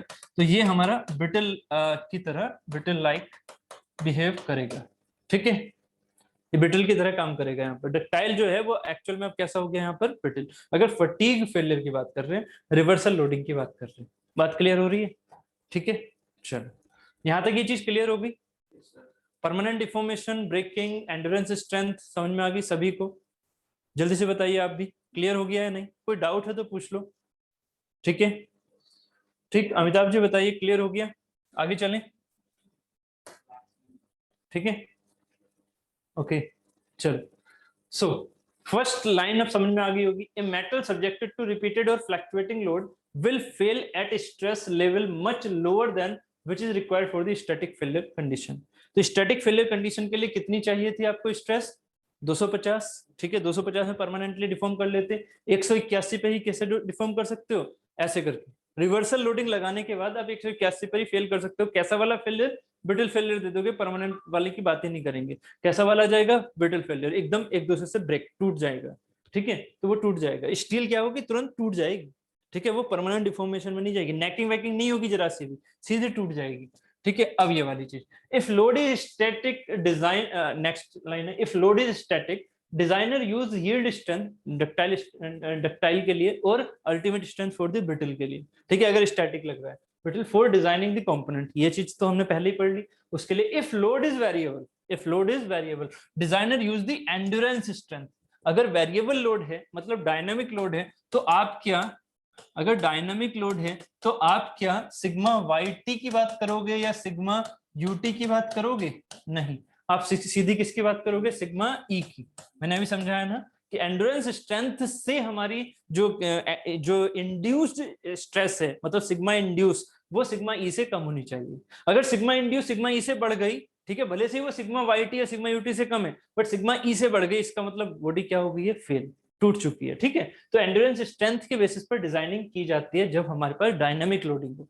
क्लियर, एक नया टर्म यहाँ पर आपके माइंड में आ चुका है, डायनामिक ही हमारी रियल लोडिंग होती है। तो रियल लोडिंग में हमेशा एंड्योरेंस स्ट्रेंथ की बात होती है, जबकि सोम में हम कहीं इसके बारे में ज्यादा नहीं पढ़ते हैं। एमडी हमारा इसी के ऊपर होता है, ठीक है, एंड्योरेंस स्ट्रेंथ, क्योंकि हमेशा डायनामिक लोडिंग की हम बात कर रहे होते हैं। नेक्स्ट, जैसे कि एमडी मतलब मैकेनिकल के एग्जांपल्स देख लेते हैं। ऑटोमोबाइल, भाई ऑटोमोबाइल में ही तो मैकेनिकल है, उसमें हमेशा कैसी होती है, वेरिएबल लोडिंग, फ्लक्चुएटिंग लोडिंग। तो यहाँ पर भी एंड्योरेंस स्ट्रेंथ की बात करेंगे। एयरक्राफ्ट, पंप, टरबाइन, यही तो है हमारे मेजर पार्ट, ठीक है, इन सब में क्या है, फ्लक्चुएटिंग लोडिंग। तो इसका मतलब हम जितना भी पढ़ते हैं वो अगर रियल में एप्लीकेशन देखें तो उसमें हमें हमेशा सिग्मा ई के बारे में बात करनी है, ना कि सिग्मा वाई टी या सिग्मा यूटी के बारे में। बात क्लियर हो रही है ना, ठीक है, चलिए। तो and variable, so designer used endurance strength for the design of these component, ठीक है, this is the real perspective. ठीक है, जो हम पढ़ते हैं वो हमारा एक तरह से आइडियल पर्सपेक्टिव होता है एफओएस को 1 लेके, ठीक है। 90% ऑफ द टोटल फेलियर, ये लिखा हुआ है साहब, 90% of the total failure due to mechanical reasons are due to the fatigue failure. मतलब क्योंकि हमेशा मैकेनिकल के जितने भी रियल एग्जांपल होते हैं उनमें सब में क्या होती है, fatigue loading, reversal loading, repeated loading. तो वो जो लोडिंग है उसकी वजह से क्या सा होगा, फेलियर, फटीग फेलियर। ठीक है, फटीग फेलियर होगा कितना, 90%, मतलब मेजोरिटी हमारा फटीग फेलियर होता है। डायनामिक या परमानेंट डिफॉर्मेशन नहीं होता, समझ रहे हो, सीधा फटीग फेलियर होता है, क्योंकि हर एक शाफ्ट किस में जा रही होती है, शाफ्ट किस में जाएगी, हमेशा डायनामिक में, ना कि स्टैटिक में। क्योंकि सिर्फ और सिर्फ 5 मिनट के लिए थोड़ी घुमा रहे हो शाफ्ट को कब तक बनाना है, 1 साल 2 साल के लिए। तो आप क्या बार बार उसको बंद नहीं करते हो, क्या मशीन को चलते रहने देते हो, नहीं ना, तो बंद कर रहे हो, इसका मतलब डायनामिक चीजें आ रही हैं। तो यहाँ पर फेलियर हमेशा उस पर कैसा होगा, परमानेंट वाला नहीं, परमानेंट डिफॉर्मेशन नहीं आएगा कभी भी, हमेशा ब्रेक करेगी शाफ्ट, ठीक है, जनरली। ठीक, fatigue is a severe problem, ठीक है, एक बड़ी प्रॉब्लम हो गई हमारे लिए। ठीक, तो इसको सोल्व आउट करने के लिए फिर और चीजें आगे आएंगी, ठीक है, ये चीजें तो छोटी छोटी हो गई जो समझने वाली थी, ठीक है। ठीक, ये देखिएगा, इन्हें स्ट्रक्चरल कंपोनेंट, थोड़ा सा मैं सोम और एमडी में थोड़ा डिफरेंस क्रिएट कराना चाहूंगा। इन्हें स्ट्रक्चरल कंपोनेंट, सोम में हम जनरली कैसे कंपोनेंट की बात करते थे, जो स्टैटिक थे, जो रुके हुए थे, मतलब सपोर्ट मान लेते थे, जैसे फिक्स सपोर्ट या कैंटिलीवर, है ना, ऐसी चीजें माना करते थे। तो इन्हें structural component, normally static load is applied, है ना, हमने हमेशा सोम में स्टैटिक लोड की जनरली बात की है। बट इन मशीन कंपोनेंट, ठीक है, रियल में जो मशीन कंपोनेंट है, देयर आर मूवेबल पार्ट्स, क्योंकि उनमें मूवेबल पार्ट होते हैं, ठीक है। सोम में हम जनरली मूवेबल पार्ट की बात नहीं करते हैं, ठीक है, movable part, and because of their movements, ठीक है, fluctuating load develops, result in fluctuating stresses. बात क्लियर है, उन्हीं फ्लक्चुएटिंग स्ट्रेसेस को मैंने थोड़ा सा यहाँ समझाया है। अब हम अपने एमडी के हिसाब से जो भी क्वेश्चन इस चैप्टर से बन के आने वाला है, या जो छोटी छोटी टर्मिनोलॉजी बन के आती है, हम उनके बारे में डिस्कशन करते हैं। ये ग्राफ दिख रहा है, थ्योरेटिकल चीजें समझ में आ गई, ठीक है, क्लियर है, ठीक है। तो अब हम इस ग्राफ के बारे में समझ लेते हैं। यहां से ये चीजें please as a fresh mind समझो इन चीजों को। ये चीजें मैंने पहले भी आपको दिखाई हुई हैं, कहाँ दिखाई है बताइए जरा। ये चीजें मैंने पहले दिखाई हुई हैं आपको, कहाँ दिखाई थी, सोम में, ठीक है, सोम में कहां पर, कौन से चैप्टर में,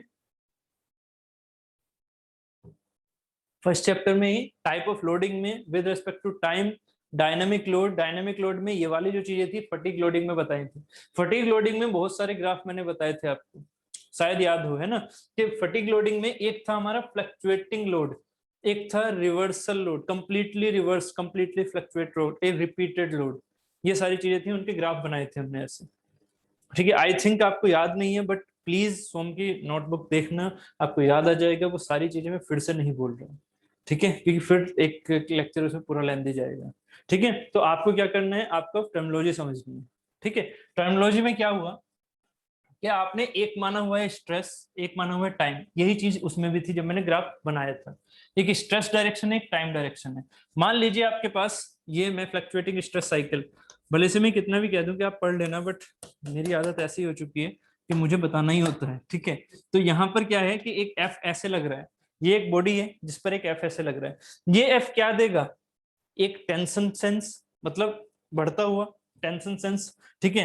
एफ को अगर मैं इंक्रीज कर रहा हूं, मतलब आप क्या कह रहे हो, इस फिगर में क्या है, इस फिगर में जरा समझिएगा, इस फिगर में क्या हो रहा है, ये टेंशन वाला ग्राफ है, टेंशन वाला।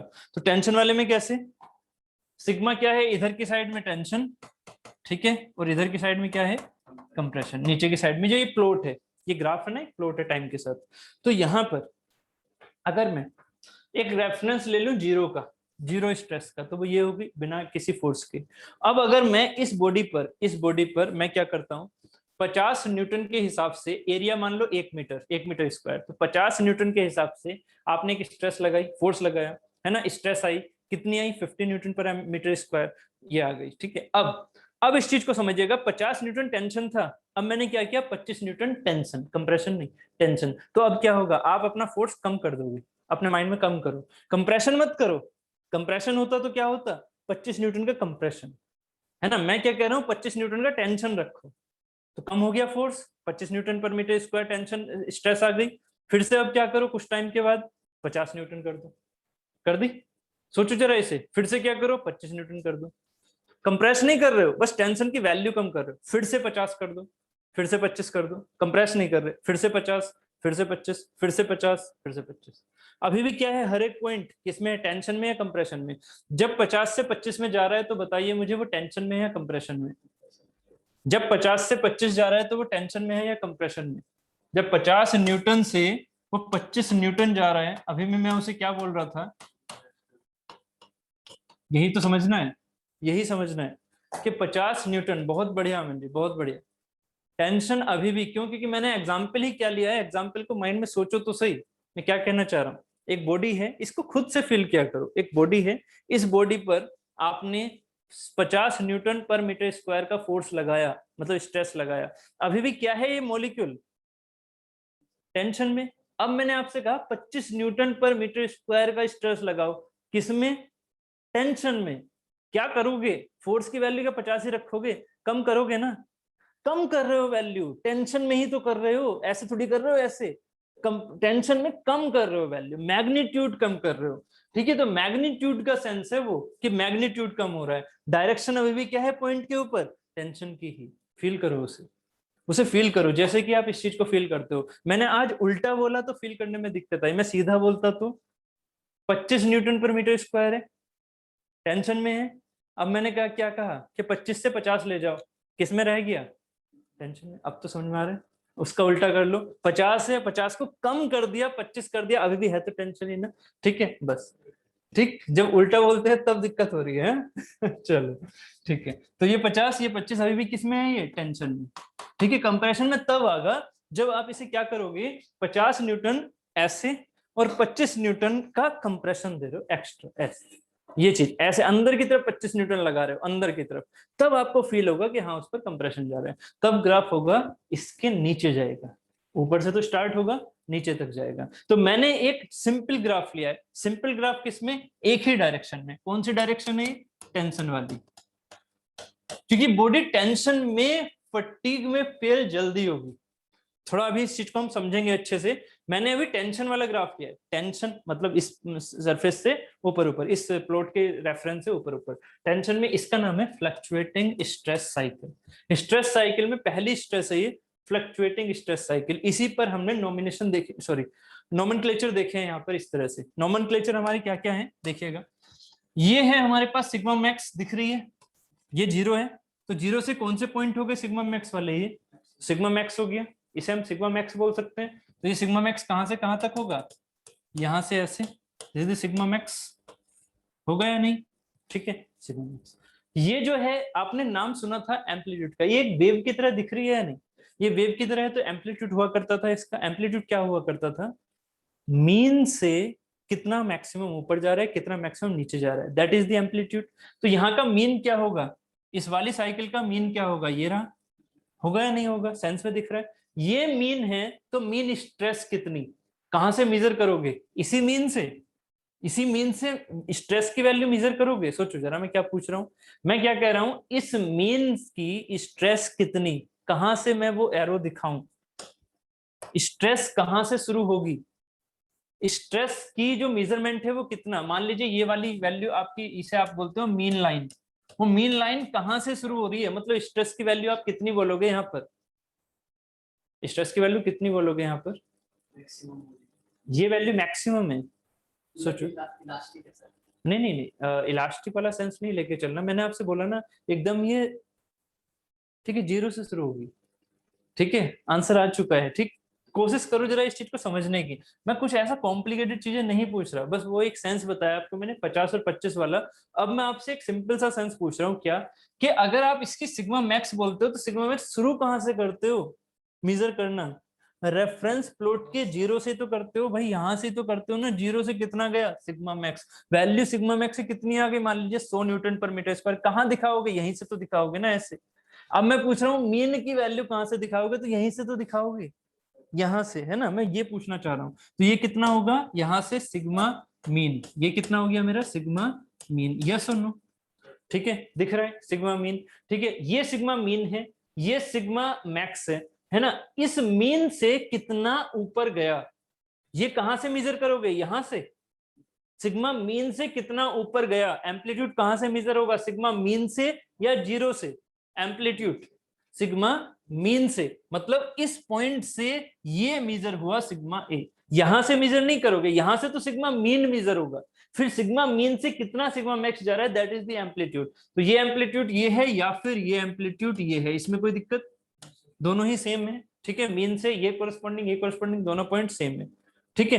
अब ये जो यहाँ मैक्सिमम है और यहाँ क्या है मिनिमम, जैसे 50 और 25 का एग्जांपल लिया, तो इसकी रेंज क्या हो गई, इसको बोला सिग्मा आर, ये है इसकी रेंज, रेंज कहां से कहां हो रही है, इस मैक्सिमम से इस मिनिमम तक, जीरो तक नहीं, इस मिनिमम तक, क्योंकि जीरो तो है ही नहीं उसमें स्ट्रेस, उसमें स्ट्रेस कितनी है, कम से कम 25, ये तो हमारा रेफरेंस है जिससे हम कैलकुलेट कर रहे हैं जीरो से, ठीक है। तो यहां से 25 से 50 तक क्या हो गई रेंज, बात क्लियर हो गई। ये मेरा टाइम ग्राफ है, टाइम के साथ में स्ट्रेस चेंज हो रही है, तभी तो इसे रिवर्सल बोलूंगा, मैंने आपसे बोला ना टाइम के साथ में अगर स्ट्रेसेस चेंज हो जाए तो रिवर्सल, अगर टाइम के साथ में ये ऐसे जाए तो स्टैटिक, टाइम के साथ अगर स्ट्रेस चेंज नहीं हो रही है तो स्टैटिक। ये किसके ऊपर का प्लॉट है, ये किसके ऊपर प्लॉट है, एक पॉइंट के ऊपर, एक पॉइंट पर, एक पॉइंट पकड़ा हुआ है, उस पॉइंट पर क्या हो रहा है, स्ट्रेस कभी तो इतनी बढ़ जाती है, फिर उस पर स्ट्रेस कभी इतनी आ जाती है, फिर उस पर स्ट्रेस, ये किसके साथ, टाइम के साथ, टाइम जैसे जैसे पास हो रहा है वैसे वैसे स्ट्रेसेस आपको ऐसे दिख रही है इस पर, कि कभी ज्यादा हो रही है कभी कम हो रही है, ठीक है, टाइम के साथ। तो ये ग्राफ है किसी एक पॉइंट का, फॉर ए पॉइंट, ये ग्राफ किसका है, फॉर ए पॉइंट, बात क्लियर है, ठीक। चलो यहां तक की बात हो गई, ये छोटे से नोमेनक्लेचर समझ में आ गए, सिग्मा ए सिग्मा आर ये वगैरह क्या है, ठीक है। इन्हीं से रिलेटेड कुछ और चीजें हैं, मैं इनको वर्डिंग में और लिख देता हूँ। तो एम्पलीट्यूड क्या है यहाँ पर, स्ट्रेस एम्पलीट्यूड, ये नाम कभी पूछ लिया जाता है, stress amplitude, amplitude, stress amplitude कितना है इसका, यहाँ पर स्ट्रेस एम्पलीट्यूड क्या है, सिग्मा ए, है ना, सिग्मा ए, इसी का कभी कभी आप ये नाम भी ले सकते हो सिग्मा वी, इसको कहीं कहीं रिप्रेजेंट सिग्मा वी से भी कर सकते हैं, सिग्मा वेरिएबल वाली जो स्ट्रेस का एम्पलीट्यूड है उसे सिग्मा वी भी दिखा देते हैं, सिग्मा ए, ठीक है, जनरली क्या होगा सिग्मा ए, ठीक। उसके बाद स्ट्रेस एम्पलीट्यूड ये हो गया, उसके बाद ऐसे ही हमारे पास एक क्या हो गया, मीन स्ट्रेस, मीन स्ट्रेस कहाँ से किस नाम से जानी जाएगी, mean stress, that is the sigma M, ये सिग्मा एम कहाँ होगी, यहाँ सिग्मा एम कहाँ है, सिग्मा एम कहाँ है, यहां से कहां तक, सिग्मा मीन तक, वेरी गुड, ये है मेरी सिग्मा एम, है ना, इसको सिग्मा एम बोल दिया मैंने, या फिर इसका दूसरा नाम ये भी हो जाता है क्या, सिग्मा एवरेज, सिग्मा एवरेज या सिग्मा मीन, है ना, इसे हम सिग्मा एवरेज ही बोल देंगे। सिग्मा एवरेज कहां से काउंट करें, जीरो से, तो सिग्मा एवरेज या sigma mean, but sigma average को सिग्मा ए मत लिख देना, उसे पूरा सिग्मा एवरेज लिखना है, या फिर और सिग्मा ऐसे लिख दो, और सिग्मा एवरेज, ठीक है। ये सिग्मा मीन क्या है मेरी, सिग्मा एम या फिर सिग्मा एवरेज, क्लियर, ये दो नोमेनक्लेचर हो गए। एक होती है हमारी range, range of stress amplitude, ये क्या हो गई मेरी सिग्मा आर, ठीक है, ये हो गई मेरी सिग्मा आर, बात क्लियर है, ठीक है, ये चीज हो गई, ठीक है। उसके बाद में हमारे पास आता है स्ट्रेस रेशियो, ठीक है, स्ट्रेस रेशियो, ठीक,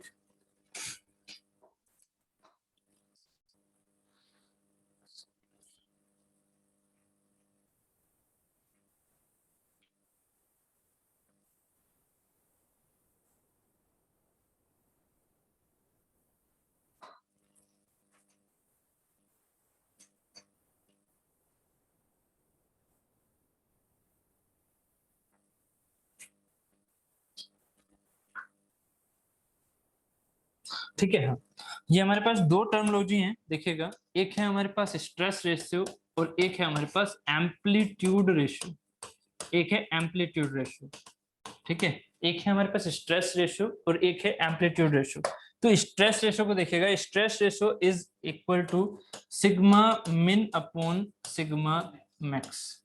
this is the stress ratio, इसे जनरली रिप्रेजेंट करते हैं आर से। R is the sigma min upon sigma max. ठीक है, और एम्पलीट्यूड रेशियो हमारा होता है sigma A upon sigma mean. Amplitude ratio होता है sigma A upon sigma mean. ठीक है, इसे रिप्रेजेंट कर लो ए से।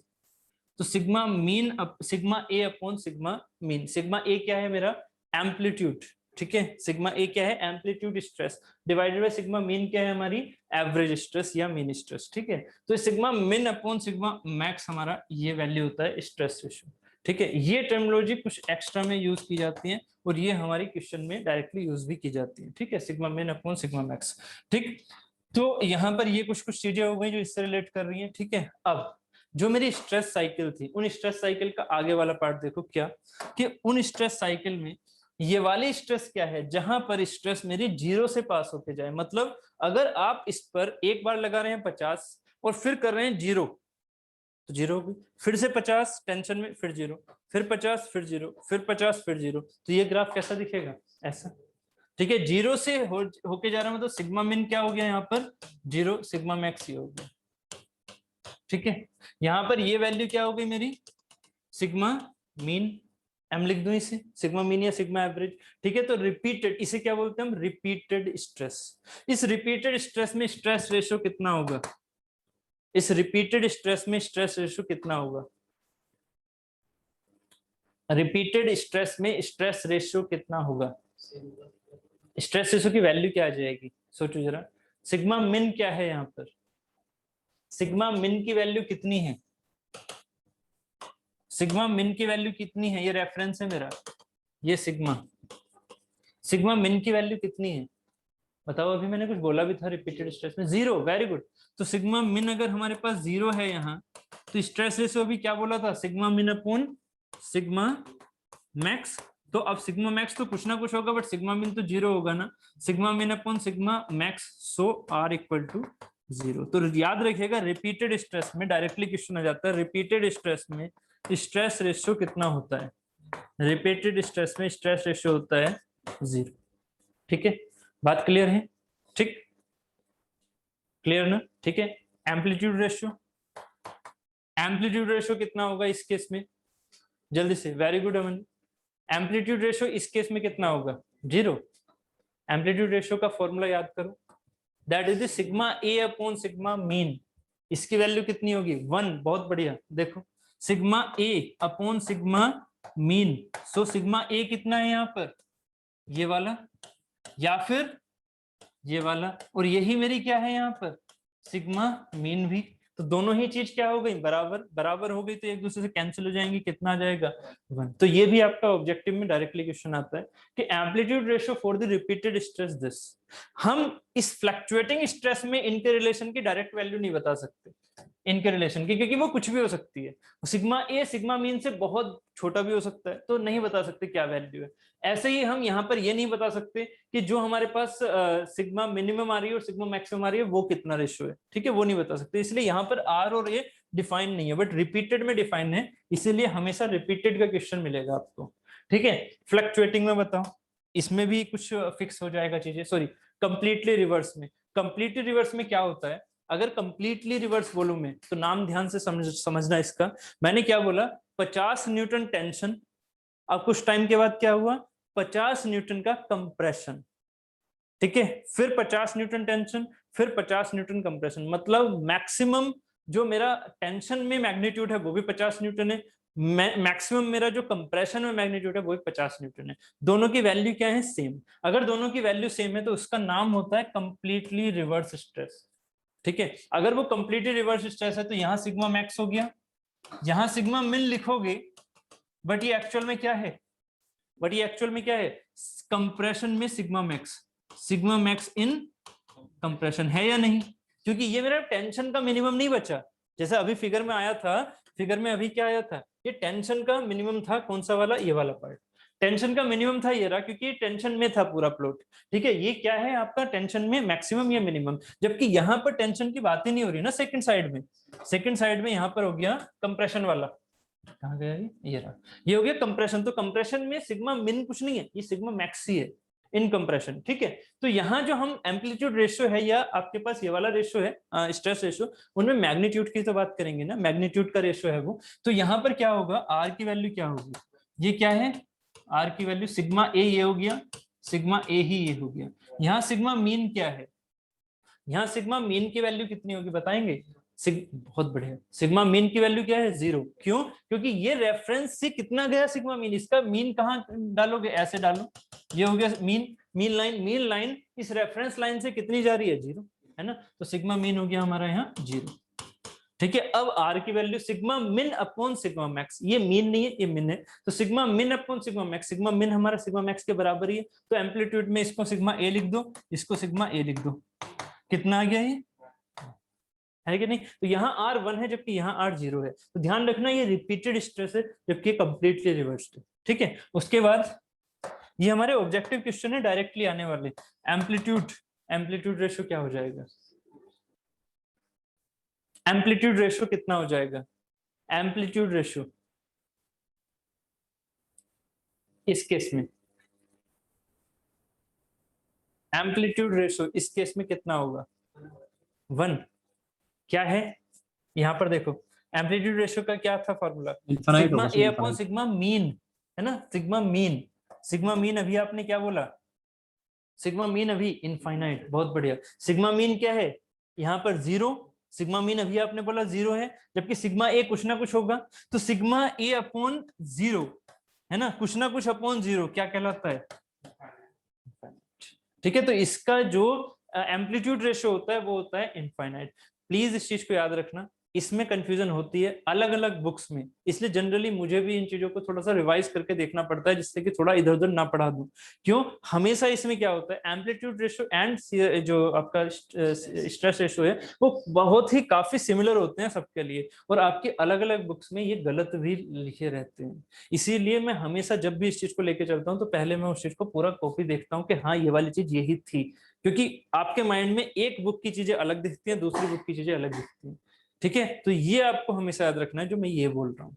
आपके पास अगर सीधा आंसर ये आ जाता है फटीग स्ट्रेसेस में जो स्ट्रेस रेशियो होता है वो क्या होता है, फटीग स्ट्रेसेस में जो स्ट्रेस रेशियो होता है वो क्या होता है, this is the incomplete question, क्योंकि उसका आंसर क्या है 0 भी है और 1 भी है।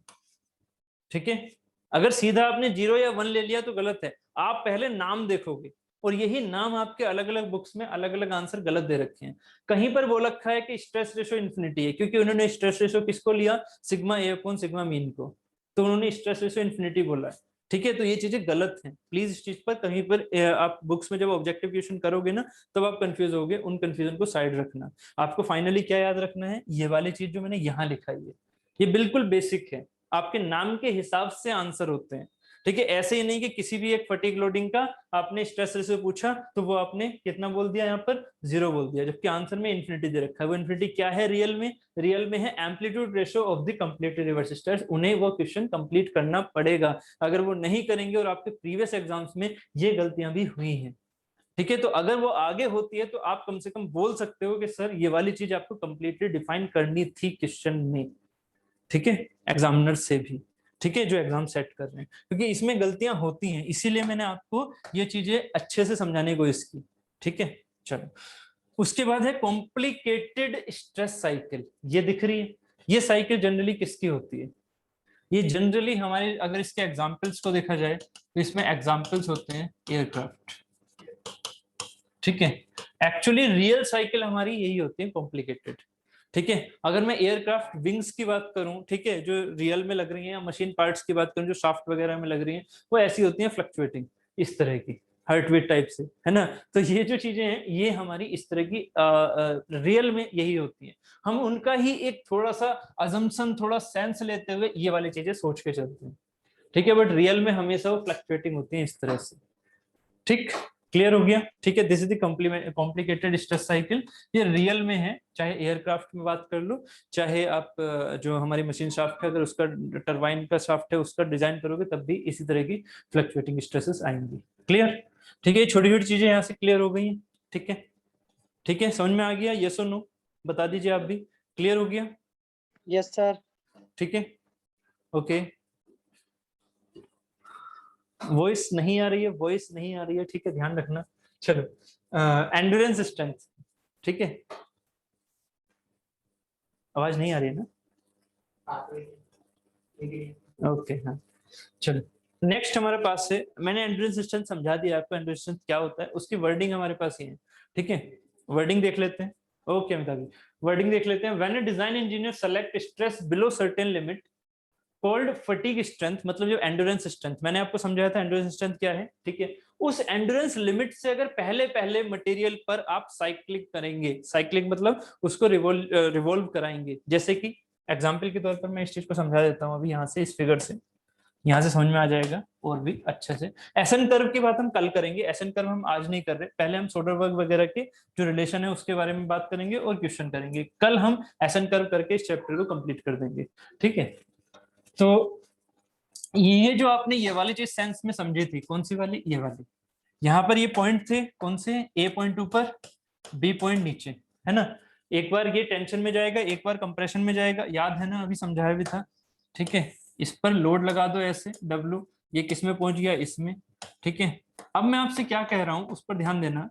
मैं कह रहा हूं कि इस पर इसकी एंड्योरेंस स्ट्रेंथ क्या है, इस मटेरियल की सिग्मा ई क्या है, 181। अगर ये माइल्ड स्टील है तो 181, बहुत बढ़िया, ये इसकी माइल्ड स्टील की एंड्योरेंस स्ट्रेंथ। ठीक है, अब अगर मैं एंड्योरेंस स्ट्रेंथ से कम स्ट्रेस इसमें डेवलप करके सिग्मा इंड्यूस, याद आ रहा है सिग्मा इंड्यूस, सिग्मा इंड्यूस क्या होगा, अगर आपको सोम में याद होगा तो बेंडिंग स्ट्रेसेस सबसे ज्यादा कहां होंगी, बेंडिंग स्ट्रेसेस में सबसे ज्यादा कहां होंगी, ए या बी पर? आपको शायद ग्राफ याद आ रहा हो बट याद होना भी चाहिए। इसका ग्राफ कैसा होगा, कंप्रेशन इस साइड, टेंशन इस साइड, तो सबसे ज्यादा कहां होगी, जो हमारे आउटर फाइबर हैं वाई मैक्स पर होती है, शायद याद आ रहा हो। ठीक है कुछ ऐसा तो कर सकता हूँ कि ये ग्राफ थोड़ा सा याद हो। ठीक है, यहाँ पर इस फाइबर पर ऐसे स्ट्रेसेस की वैल्यू हुआ करती थी, जीरो होती थी इस वाले न्यूट्रल फाइबर पर, है ना, neutral fibre zero, maximum fibre पर मैक्सिमम, इधर वाले वाई मैक्स पर मैक्सिमम। तो यहाँ पर जो मैक्सिमम है तो या तो ए है या बी है, एक कंप्रेशन में टूटेगा तो एक टेंशन में टूटेगा। टेंशन में ही जनरली चीजें ज्यादा टूटती हैं, क्यों, अभी मैं आपको आगे समझा दूंगा कि टेंशन में ही क्यों टूटता है। अभी ये वाली चीज अभी थोड़ा सा रोकते हैं, अभी इंड्यूस्ड की बात करते हैं। इंड्यूस्ड क्या है, जो प्रोड्यूस हो रही है, किसकी वजह से प्रोड्यूस हो रही है, इस डब्ल्यू की वजह से। इस डब्ल्यू ने प्रोड्यूस क्या किया, यहाँ पर बेंडिंग मोमेंट, यहाँ बेंडिंग मोमेंट सबसे ज्यादा, बीएमडी इसका ऐसा बनेगा कुछ। ठीक है, यहाँ पर सपोर्ट लगी होंगी ना, तो बेंडिंग मोमेंट इसका ऐसा बनेगा, यहाँ पर मान लीजिए एम मैक्स है, तो इस एम मैक्स के हिसाब से सिग्मा इंड्यूस क्या आएगी, sigma induce at Y max upon में Y max equal to M upon में आई। ठीक है, एम की वैल्यू मैक्स है, सिग्मा इंड्यूस क्या हो जाएगी, निकल जाएगी आपसे। तो सिग्मा इंड्यूस जो निकली है that is the normal stress, जो नॉर्मल स्ट्रेस किसमें, बेंडिंग के सेंस में जो निकली है, उसकी वैल्यू मान लीजिए यहाँ पर कितनी आ रही है, 160। एग्जाम्पल के तौर पर ये 160 आ रही है, मतलब ये 160 कहां से प्रोड्यूस हुई, पहले ये सोचो, ये 160 इस बॉडी में कहां से प्रोड्यूस हुई है, कहां से प्रोड्यूस हुई है, इस डब्ल्यू की वजह से ना। भाई डब्ल्यू ना होता तो 160 क्यों प्रोड्यूस होती, ये इंड्यूस्ड है, ये है स्ट्रेंथ, है ना, कि इतनी कैपेसिटी है इसकी 181 को झेलने की, है ना, फटीग लोडिंग के अंदर। बट इंड्यूस कितनी हो रही है, 160। 160 क्या है, वेरिएबल, 160 वेरिएबल, वेरिएबल मतलब अगर आपने डब्ल्यू को बढ़ा दिया तो ये वैल्यू क्या हो जाएगी, बढ़ जाएगी, कि एम बढ़ेगा, एम बढ़ेगा तो सिग्मा इंड्यूस इन वाई क्या होगा, बढ़ेगा। ठीक है, इसका मतलब क्या होगा कि आप यहां पर अगर डब्ल्यू को इस तरह से रखते हो कि इसमें इंड्यूस होने वाली कौन से वाले पार्टिकल में, ए या बी में, ए या बी में इंड्यूस होने वाली स्ट्रेस मेरी 181 से कम कम है। समझ रहे हो ना मेरी बात को, डब्ल्यू को आप इतना रखते हो कि इस बॉडी में ए और बी पर, मतलब अपर एंड लोअर फाइबर पर जहां पर मैक्सिमम स्ट्रेस आ सकती है, उन पर स्ट्रेस मैक्सिमम की वैल्यू अगर मेरी 181 से कम कम इंड्यूस हो रही है, इंड्यूस मतलब प्रोड्यूस हो रही है, तो वो मटेरियल मेरा इनफाइनाइट नंबर ऑफ साइकिल तक, इनफाइनाइट नंबर ऑफ साइकिल तक क्या कर सकता है, बिना टूटे घूम सकता है, चलता रहता है, चलता रहेगा, चलता रहेगा, चलता रहेगा, टूटेगा ही नहीं। ये है मेरा theoretical concept infinite cycle. But real में इनफाइनाइट का मीनिंग कुछ नहीं है ना। इनफाइनाइट क्या है? इनफाइनाइट चलता ही रहेगा, चलता ही रहेगा, ऐसा तो कभी हो नहीं सकती, रियल बॉडी है।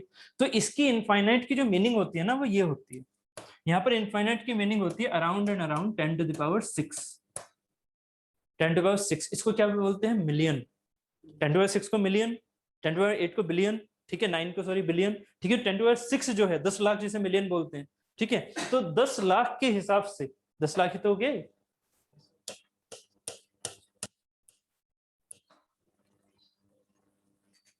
ठीक है, बन गया 10 लाख, ठीक है। तो 10 लाख के हिसाब से ये जो हमारे पास 10⁶ होता है, इतनी साइकिल को हम क्या बोल देते हैं? Infinite cycle. अगर कोई इतने रिवॉल्यूशन कर जाए, समझ रहे हो, कोई 10 लाख रिवॉल्यूशन कर जाए तब जाके वो फेल हो, तो हम उस बॉडी को क्या बोलेंगे? कि भाई वो इनफाइनाइट साइकिल तक रिवॉल्यूशन कर गई।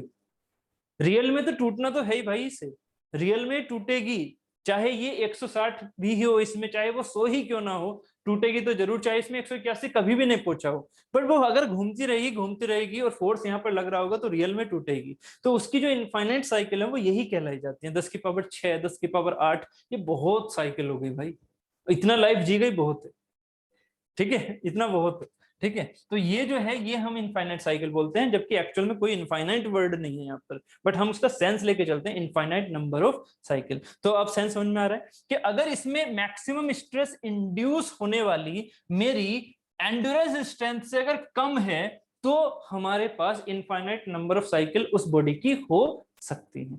बट अगर ये स्ट्रेंथ, ये इंड्यूस स्ट्रेस मेरी इस 181 से ज्यादा हो, तो टूट जाएगी, ठीक है। या फिर एक सेंस समझिएगा, एक फेलियर रीजन होता है, परमानेंट डिफॉर्मेशन सिग्मा वाई है, ठीक है। अगर मैं यहाँ पर इसी को बोलते हैं एसन कर्व, वो एसन कर्व में आपको आगे बताऊंगा एसन कर्व में क्या सेंस समझते हैं आप, ठीक है। तो अगर मेरी यहाँ पर सिग्मा इंड्यूस इस सिग्मा ई से थोड़ी सी भी ज्यादा है, ठीक है, सिग्मा ई से अगर थोड़ी सी भी ज्यादा है, तो वो क्या, किस सेंस में पहुंचेगा? परमानेंट डिफॉर्मेशन नहीं, सॉरी, ब्रेकिंग में, सीधा सीधा ब्रेकिंग में, ठीक है। बट अगर नंबर ऑफ साइकिल्स मेरी, number of cycle in the sense क्या होगा कि जो मेरी नंबर ऑफ साइकिल है वो मेरी कम है 10⁻3। एक 10⁻3 वाला कॉन्सेप्ट होता है, उसके बारे में मैं कल बताऊंगा आपको। 10⁻3 के कॉन्सेप्ट से अगर मेरी स्ट्रेस की वैल्यूज कम है, सॉरी, नंबर ऑफ रिवोल्यूशन कम है, तो मेरी बॉडी सर्वाइव कर सकती है, ठीक है, कर सकती है। किससे? 181 पर भी मेरी बॉडी सर्वाइव कर सकती है सिग्मा ई के अंडर, ठीक है। वो चीजें हम एसन कर्व में समझेंगे। अभी मुझे सिर्फ और सिर्फ क्या समझाना था आपको? इनफाइनाइट नंबर ऑफ साइकिल का मीनिंग क्या होता है, ये चीज क्लियर होगी। इनफाइनाइट नंबर ऑफ साइकिल का मीनिंग क्या है, बाकी वो हम कॉन्सेप्ट समझेंगे एसन कर्व के साथ में। इफ द स्ट्रेस, यहां तक हो गया इनफाइनाइट नंबर ऑफ रिवोल्यूशन की बात।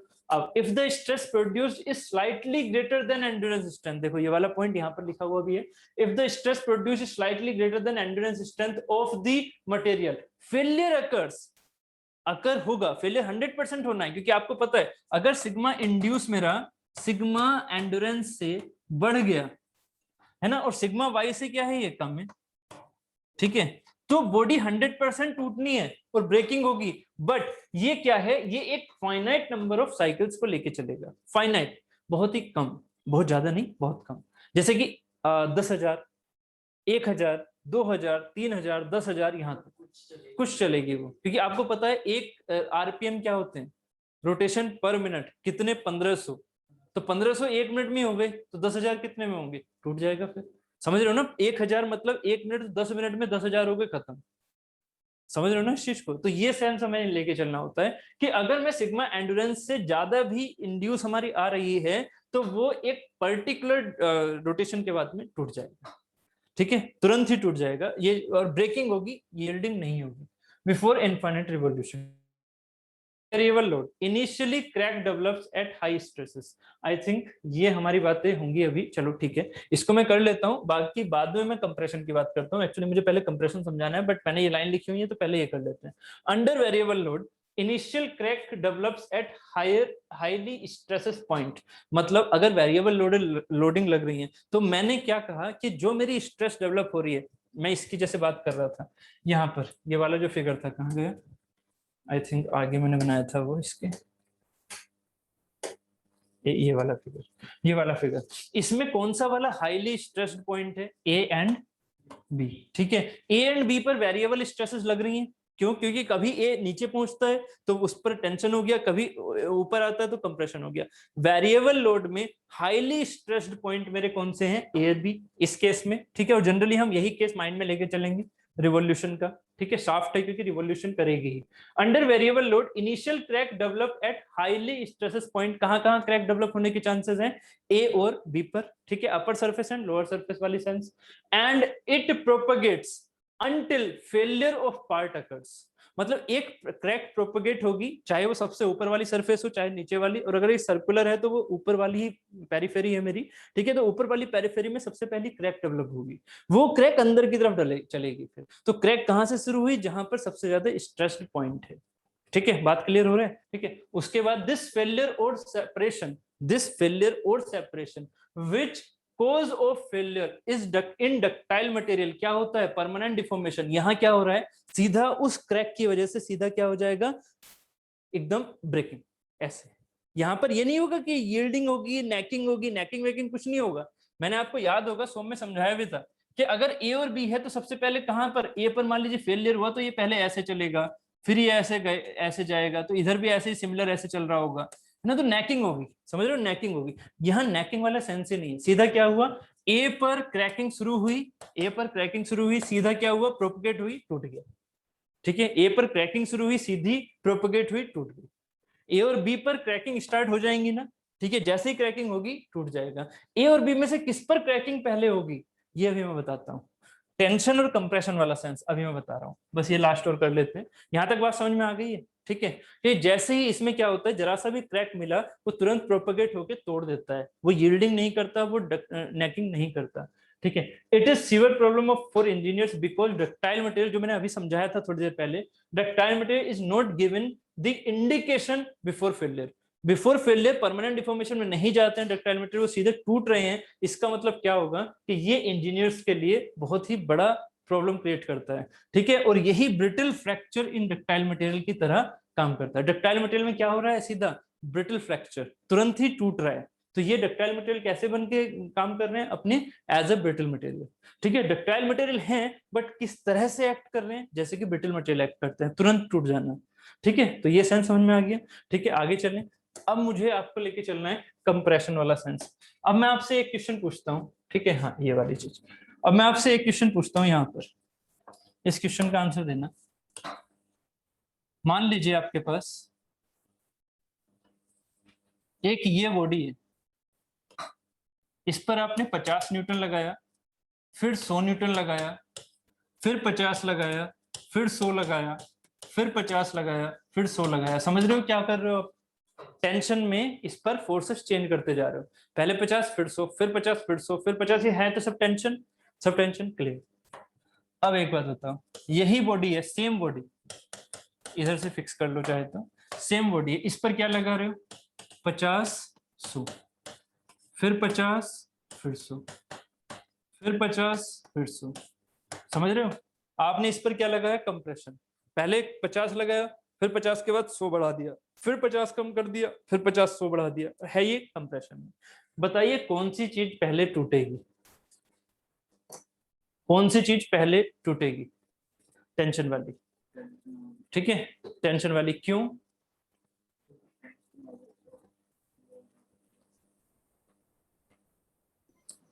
टेंशन होगा तो लोड नहीं, लोड तो दोनों में सेम है। मैंने तो 50 100 ऊपर लिखा है, 50 100 नीचे लिखा है, एरिया भी सेम है। मॉलिक्यूल दूर जा रहे हैं, बात ठीक जा रही है अमन जी, बिल्कुल सही जा रहे हो। मॉलिक्यूल दूर जा रहे हैं, बात ठीक है ना। बट कंप्रेशन में भी तो मॉलिक्यूल बहुत पास आ रहे हैं। इलास्टिक लिमिट में दोनों चीजें हैं, मान लेते हैं इलास्टिक लिमिट में दोनों चीजें हैं, दोनों सेम स्टडी कर रहे हैं। रिपीटेड लोड है तो इसमें भी रिपीटेड लोड है, 50 100 50 100। अमिताभ जी ये भी तो 50 100 50 100 है ना। आपने सही लिखा था अमन जी, बस उसको थोड़ा सा और क्लैरिफाई कर दो। मॉलिक्यूल दूर जा रहे हैं टेंशन में, तो कंप्रेशन में आपने क्या सोचा? नजदीक आ रहे हैं। अब एक बात बताओ, क्रैक क्या होती है भाई? जो फटीग में कैसा फेलियर, चाहे ब्रिटल हो चाहे डक्टाइल हो, चाहे ब्रिटल हो चाहे डक्टाइल हो, फटीग में अगर है तो कैसा फ्रैक्चर, कैसा फेलियर? फटीग में फेलियर कैसा हो रहा है? अभी समझा था, माइंड में लेके चलो। फटीग में फेलियर कैसा हो रहा है? कैसा? परमानेंट नहीं, परमानेंट वाला वर्ड वैसा वाला यूज नहीं करो, सोम वाला यूज करो। परमानेंट क्या होता है? जिसमें परमानेंट डिफॉर्मेशन हो जाए। परमानेंट नहीं होता है ये कैसा होता है? ब्रेकिंग, तुरंत तुरंत टूट जाना, दिस इज द ब्रेकिंग। और इसे क्या बोल सकते हैं सीधा? फ्रैक्चर। फ्रैक्चर, या फिर इसे क्या बोल सकते हैं सीधा? क्रैक डेवलप हो गया, सीधा टूट गया, है ना? ब्रेकिंग सीधा, है ना? तो अगर मैं यहाँ पर इस चीज को देखता हूँ कि ये ब्रेकिंग हो रही है, क्रैक हो रही है, अब एक बात सोचो, क्रैक कंप्रेशन में बनते हैं या टेंशन में बनते हैं? क्रैक किस में बनेंगे? टेंशन में। क्यों? क्योंकि क्रैक का मीनिंग क्या है? मॉलिक्यूल्स का दूर दूर जाना, मॉलिक्यूल का पास पास आना नहीं। तो इसका मतलब यहाँ टेंशन में क्या होगा? मॉलिक्यूल दूर दूर जा रहे हैं, इसका मतलब क्रैक के चांसेस ज्यादा हैं। क्रैक क्या है? ज्यादा है, चांसेस यहाँ पर ज्यादा है। जबकि यहाँ पर क्रैक क्या क्या हो गई? कम, क्योंकि ये दोनों एक दूसरे के पास आ रहे हैं, इसका मतलब क्रैक डेवलप नहीं कर रहे, क्रैक को तो रोकने की कोशिश कर रहे हैं। ठीक है, तो आपने सही आंसर लिखा था, मॉलिक्यूल दूर जा रहे हैं, बट थोड़ा सेंस यहाँ कंप्रेशन का बोलना था बस, कि कंप्रेशन में पास पास आ रहे हैं इसलिए क्रैक के चांसेस कम है। ठीक है, जो क्रैक के चांसेस हैं वो यहाँ पर कम है। इसी वजह से कंप्रेशन में after, even after fatigue loading, even after fatigue loading, compression में ये जो चीज है ये एकदम से नहीं टूटेगी। बात क्लियर है? कंप्रेशन में बॉडी क्या होती है? सेफ होती है एज कंपेयर टू टेंशन। दोनों ही क्या है? फटीग है। दोनों ही कैसे लोडिंग है? Fatigue loading. रिवर्सल है ना दोनों, तो रिवर्सल लोडिंग है, इलास्टिक में है दोनों। बट क्या हो रहा है कि अगर मैं कंप्रेशन दिखा रहा हूं तो कंप्रेशन में क्रैक के चांसेस कम है, जबकि टेंशन में क्रैक के चांसेस ज्यादा है, तो यहां पर वो तुरंत टूट जाएगा टेंशन के सेंस में। इसलिए हमारे लिए जो क्रिटिकल डिजाइन है वो किसके होंगे? अब बताओ मुझे आंसर। क्रिटिकल डिजाइन में किसके लेके चलूंगा? टेंशन के या कंप्रेशन के? टेंशन के। बस यही इंपॉर्टेंट चीज है जो आपको आगे के रिलेशन में समझनी है। चाहे सोडरबर्ग की बात करूं, चाहे गुडमैन की बात करूं, चाहे गर्वर की, चाहे मोरोज की, ठीक है, सारे ये किसको लेके चलते हैं? टेंशन सेंस को, ना कि कंप्रेशन सेंस को। प्लीज बताइए समझ में आ रहा है या नहीं यहां तक? कंप्रेशन सेंस हमारा सेफ साइड है, जबकि टेंशन साइड हमारा क्या है? क्रिटिकल साइड है। तो हम जो भी यहाँ पर आगे बात करने वाले हैं वो किसकी बात करने वाले हैं? टेंशन में सेफ्टी को बनाने की। टेंशन में सेफ हो गए तो सेफ, कंप्रेशन में तो ऑटोमेटिकली सेफ है। क्लियर? बात समझ में आ रही है? ठीक है, तो इसी के सेंस में हम आगे चलते हैं। ये मैंने यहाँ पर कुछ वर्डिंग भी लिखी हुई है, देख लीजिएगा। अंडर कंप्रेसिव लोड क्या होगा? क्रैक मिक्स कर जाएंगी। अगर क्रैक प्रोड्यूस होंगी भी तो किस डायरेक्शन में होंगी? लेटरल में, ऐसे जा रही होंगी। वो क्या करके? मिक्स, क्योंकि मटेरियल क्या कर रहे हैं? आपस में पास आ रहा है। ठीक है, तो crack mixes so strong bond बनेंगे आपस में, जितना पास जाएंगे उतना बॉन्ड अच्छे बन रहे हैं, स्ट्रॉन्ग बॉन्ड बनेंगे। क्या होगा? No failure. ठीक है, क्योंकि मटेरियल क्या करेगा? बल्जिंग करेगा साइडों से। अगर कंप्रेस करते हो तो बल्जिंग करेगा साइडों से, तो यहाँ पर नो फेलियर। ठीक है, अगर ये कंप्रेशन लोड लग रहा है। ठीक है, behaves as a simple static load. अगर भाई नो फेलियर हो रहा है तो हम क्या कर सकते हैं? चाहे फटीग कंप्रेशन हो, चाहे कंप्रेशन फटीग में ही क्यों ना हो, फटीग लोडिंग मतलब रिवर्सल लोडिंग क्यों ना हो, कंप्रेशन जैसे अभी बताया 150 वाली, उसमें वो कैसा हम सेंस ले सकते हैं? स्टैटिक लोडिंग का सेंस ले सकते हैं ना, क्योंकि वो हमारा फेल नहीं करवा रहा है उस सेंस में जिस सेंस में टेंशन वाली चीज फेल करा रही है। ठीक है, तो amplitude does not change, sigma a constant.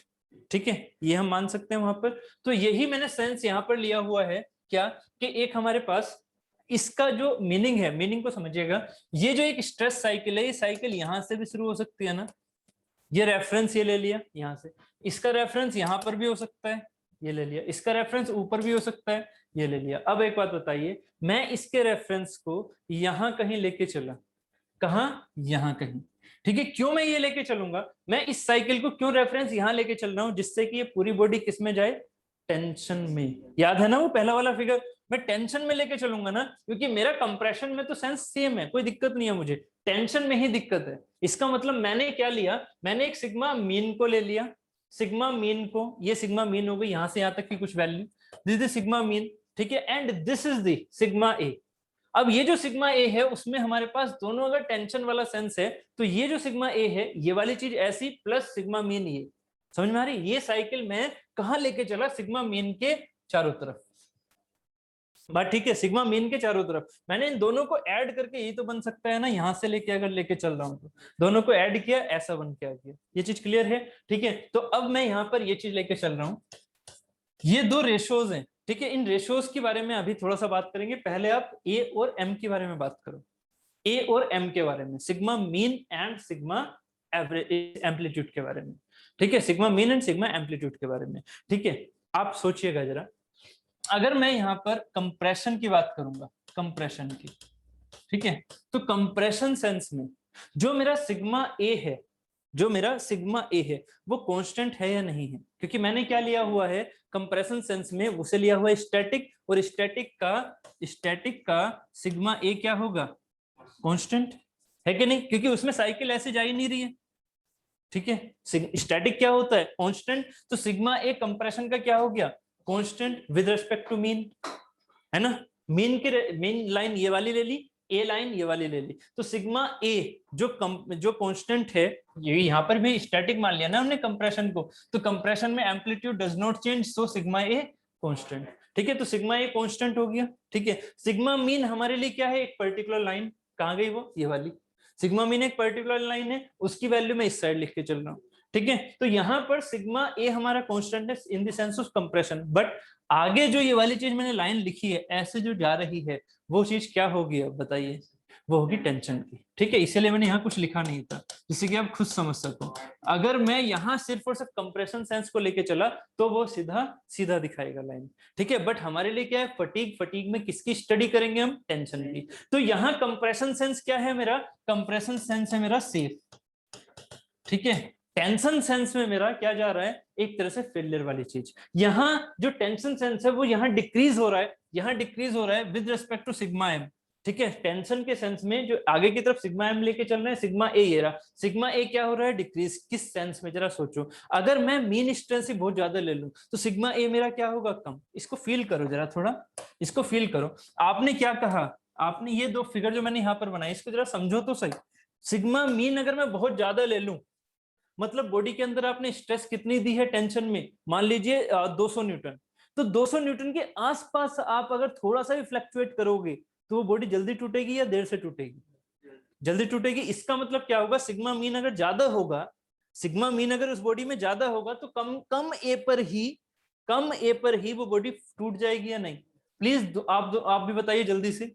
अगर मैं यहाँ पर मीन की वैल्यू ज्यादा रखूंगा, मीन की वैल्यू समझ में आ रही है ना, सिग्मा मीन क्या है, सिग्मा मीन वो वैल्यू है जो कि आपके रेफरेंस से यहाँ तक की आ रही है टेंशन में। तो टेंशन में ये वैल्यू भी कुछ ना कुछ तो होगी, मान लो ये 200 है, तो 200 के आप आसपास में अगर एम्पलीट्यूड की वैल्यू 5 न्यूटन मीटर पर स्क्वायर, 5 न्यूटन पर मीटर स्क्वायर भी रखोगे, तब भी वैल्यू क्या होगी, बहुत ज्यादा होगी, क्योंकि 200 के साथ जुड़ रही है ना, एम्पलीट्यूड 200 के साथ जुड़ रहा है। इसका मतलब हमें ज्यादा फोर्स की जरूरत नहीं है, एम्पलीट्यूड हमारा कम पर भी ये क्या कर देगा, उसे फेल, कम पर भी फेल कर देगा। इसका मतलब ये रीजन, इससे आगे क्या जा रहा है, फेल रीजन।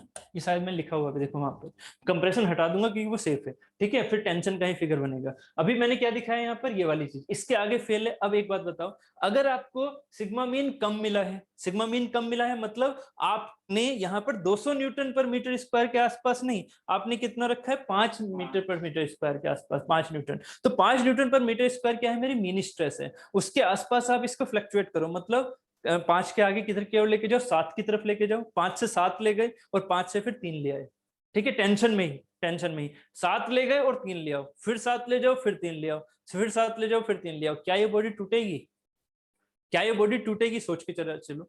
अगर मैंने मीन रखी 5, इधर ले गया 7, इधर ले गया 3, मटेरियल वही है पुराना वाला एमएस, क्या ये बॉडी टूटेगी जल्दी से, नहीं, जल्दी से नहीं टूटेगी। आपको क्या करना होगा, आपको मीन फिक्स रखनी है, मान लो आपको मीन 5 ही रखनी है, तो आप एम्पलीट्यूड अब क्या करोगे, एक बार 10 लेके जाओगे, फिर 0 लेके आओगे, 10 लेके जाओगे 0, मैक्सिमम रखने के लिए 10 और 0 मतलब एम्पलीट्यूड क्या रखोगे, मैक्सिमम। यही सेंस होता है कि अगर मेरा मीन कम है और अगर आप इसे फेल करना है तो मीन के लिए फेलियर, अगर मीन कम है तो सिग्मा ए क्या होगा, ज्यादा। तो ग्राफ कैसे जाता है, ऐसे डाउनवर्ड, समझ में आ रहा है। जितना मीन बढ़ाओगे उतना कम एम्पलीट्यूड पर भी आप उसे फेल करा सकते हो, जितना मीन कम होगा उसके लिए आपको ज्यादा एम्पलीट्यूड दोगे तभी वो फेल होगा। बात क्लियर हो गई, ठीक है, जल्दी से, ठीक है, वेरी गुड, क्लियर हो गया, ठीक। तो यहां से जो ये ग्राफ गया, इसमें से सबसे ज्यादा क्रिटिकल ग्राफ कौन सा है, कंप्रेशन वाला, नहीं, कंप्रेशन में तो ये सेफ चल रहा है, ठीक है। कौन सा वाला, टेंशन वाला। तो इसी ग्राफ का यूज कर लेते हैं वेरियस साइंटिस्ट।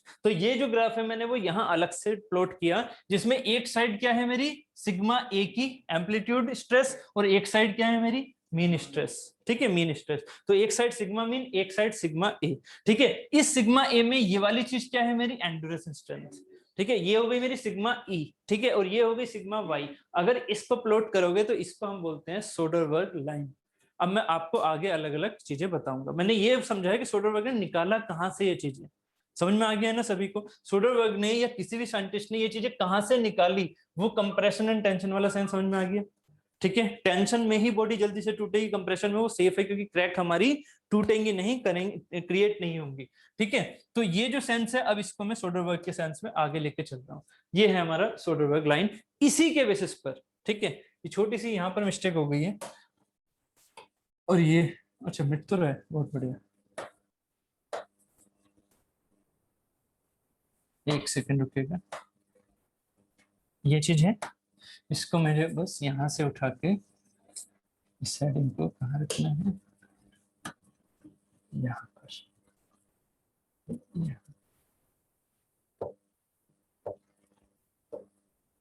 ठीक है। एनालिसिस ऑफ वेरिएबल लोड, कौन कौन से लोड, टेंशन एंड कंप्रेशन, ठीक है। ये हेडिंग इसकी हो गई। इसी से फिर क्या निकाला गया, ये क्राइटेरिया, सोडरबर्ग निकाला, उसके बाद आगे है गुडमैन्स, फिर है गर्बर, फिर है मोरोज, ठीक है। तो ये सारे के सारे रिलेशन इसी के थ्रू निकले हैं। तो हमारे पास, हाँ ठीक है, हमारे पास ये जो सोडरबर्ग रिलेशन है, ये कहां से आया, कैसे आया, उसके बारे में ज्यादा जानकारी नहीं लेनी, जितना मैंने बता दिया उतना बहुत है, ठीक है। आपके पास एक चीज होती है क्या, y इक्वल टू, वैसे थोड़ा सा बता ही देता हूँ क्योंकि मैंने इतना बता दिया है तो ज्यादा वो भी दिक्कत वाली बात नहीं होगी। इसके जो ये हैं हमारे पास कोऑर्डिनेट इस लाइन के, वो लाइन के कोऑर्डिनेट क्या है, sigma y, 0 and 0, sigma e, clear है। एक लाइन जो कि 2 पॉइंट से होके जाती है, उसकी इक्वेशन क्या होती है, y minus y1 equal to y2 minus y1 upon x2 minus x1 into x minus x1 होती है, ठीक। ये 2 पॉइंट हैं, sigma y, 0 and 0, sigma e। ये हम x1 y1 x2 y2 करके रख सकते हैं। ये जब चीज यहां पर रखोगे और क्या हो जाएगी, y माइनस एक आर्बिट्ररी मेरी y1 क्या है मेरा, ये वाली डायरेक्शन, इस वाली डायरेक्शन में मेरी क्या हो जाएगी, ये एक वेरिएबल स्ट्रेस, ठीक है, सिग्मा a, ठीक है। यहां पर ये वाली चीज क्या हो जाएगी मेरी, सिग्मा m, ठीक है, ये हो जाएगी मेरी सिग्मा m माइनस में x1, मतलब ये चीज हो गई सिग्मा m माइनस ये सिग्मा y, ले लो जो भी लेना चाहो आप, ठीक है। और ये क्या हो गई, y में सिग्मा a माइनस इसकी वैल्यू 0, ठीक है। तो ये जो वैल्यूज आप रखोगे तो फाइनल जो हमारे पास आउटकम निकल के आएगा, वो निकल के आएगा ये, ठीक है। यहां से जो हमारे पास रिलेशन निकल के आएगा वो क्या निकल के आएगा, sigma m upon sigma yt, ठीक है, plus sigma a upon sigma e, sigma yt मतलब टेंशन वाला, ठीक है, और sigma a upon sigma e। ये kf क्या है, kf एक एक्स्ट्रा स्ट्रेस कंसंट्रेशन फैक्टर है, ठीक है, stress concentration factor sigma kf के बारे में, kt के बारे में आगे बात करूंगा स्ट्रेस कंसंट्रेशन फैक्टर के अंदर, ठीक है। ये n क्या है, फिर ये n क्या है,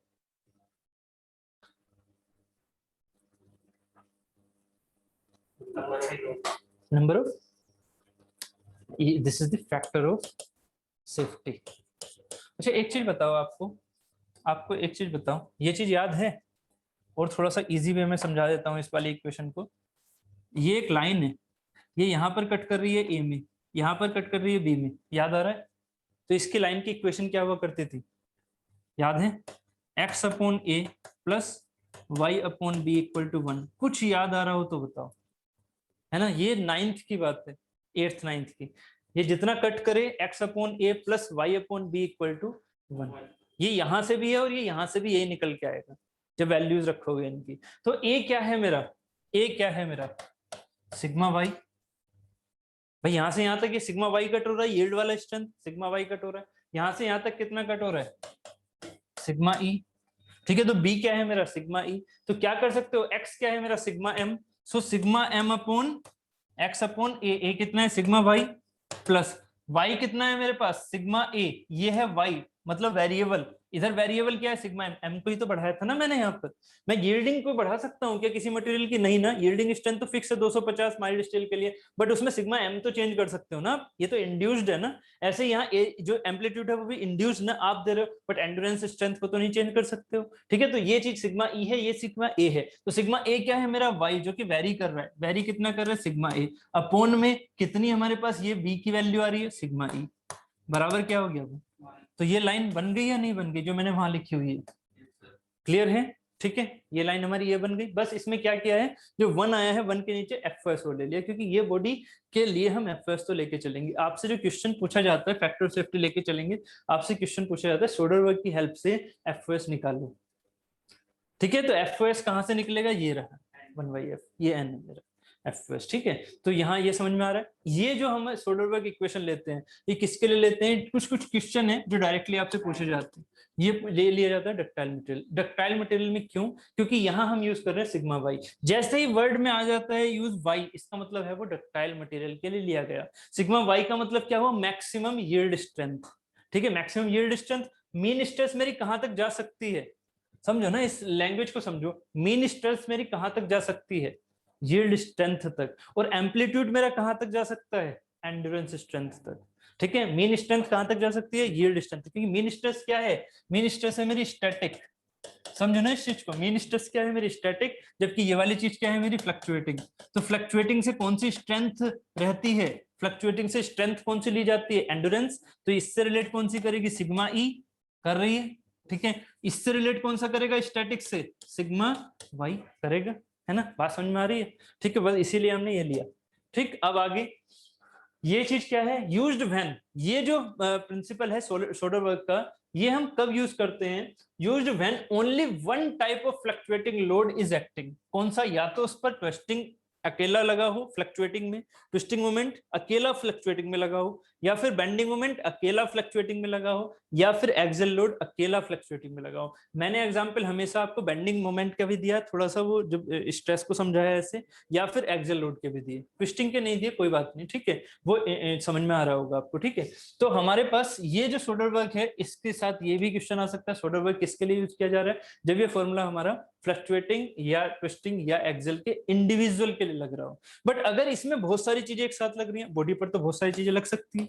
ठीक है, इस पर ट्विस्टिंग भी लग रहा है, मोमेंट भी लग रहा है, एक्सियल भी लग रहा है, तब हम किस पर जाएंगे, तब हम जाएंगे, कल हमने जैसे पढ़ा था ना डिजाइन ऑफ शाफ्ट, उसमें हमने टी का स्क्वायर प्लस एम का स्क्वायर देखा था, किसमें देखा था, एमएसएसटी में, लास्ट वाली लाइन। ठीक है, तो वहां पर क्या होगी, थ्योरी ऑफ फेलियर आ गई थी। तो ऐसे ही अगर बहुत सारी चीजें लग रही हैं तो किसको यूज करते हैं, थ्योरी ऑफ फेलियर को। कहां लिखा हुआ, ये रहा, गोस थ्रू टीओएफ। टीओएफ क्या है, theory of failure, theory of failure. तो हम थ्योरी ऑफ फेलियर के थ्रू निकालते हैं, या तो एमपीएसटी से या एमएसएसटी से, ठीक है, या एमडीईटी से, इन सबसे हम इन चीजों को निकालते हैं, तीनों दोनों का कंबाइन करके, है ना, बेंडिंग और इसका कंबाइन करके।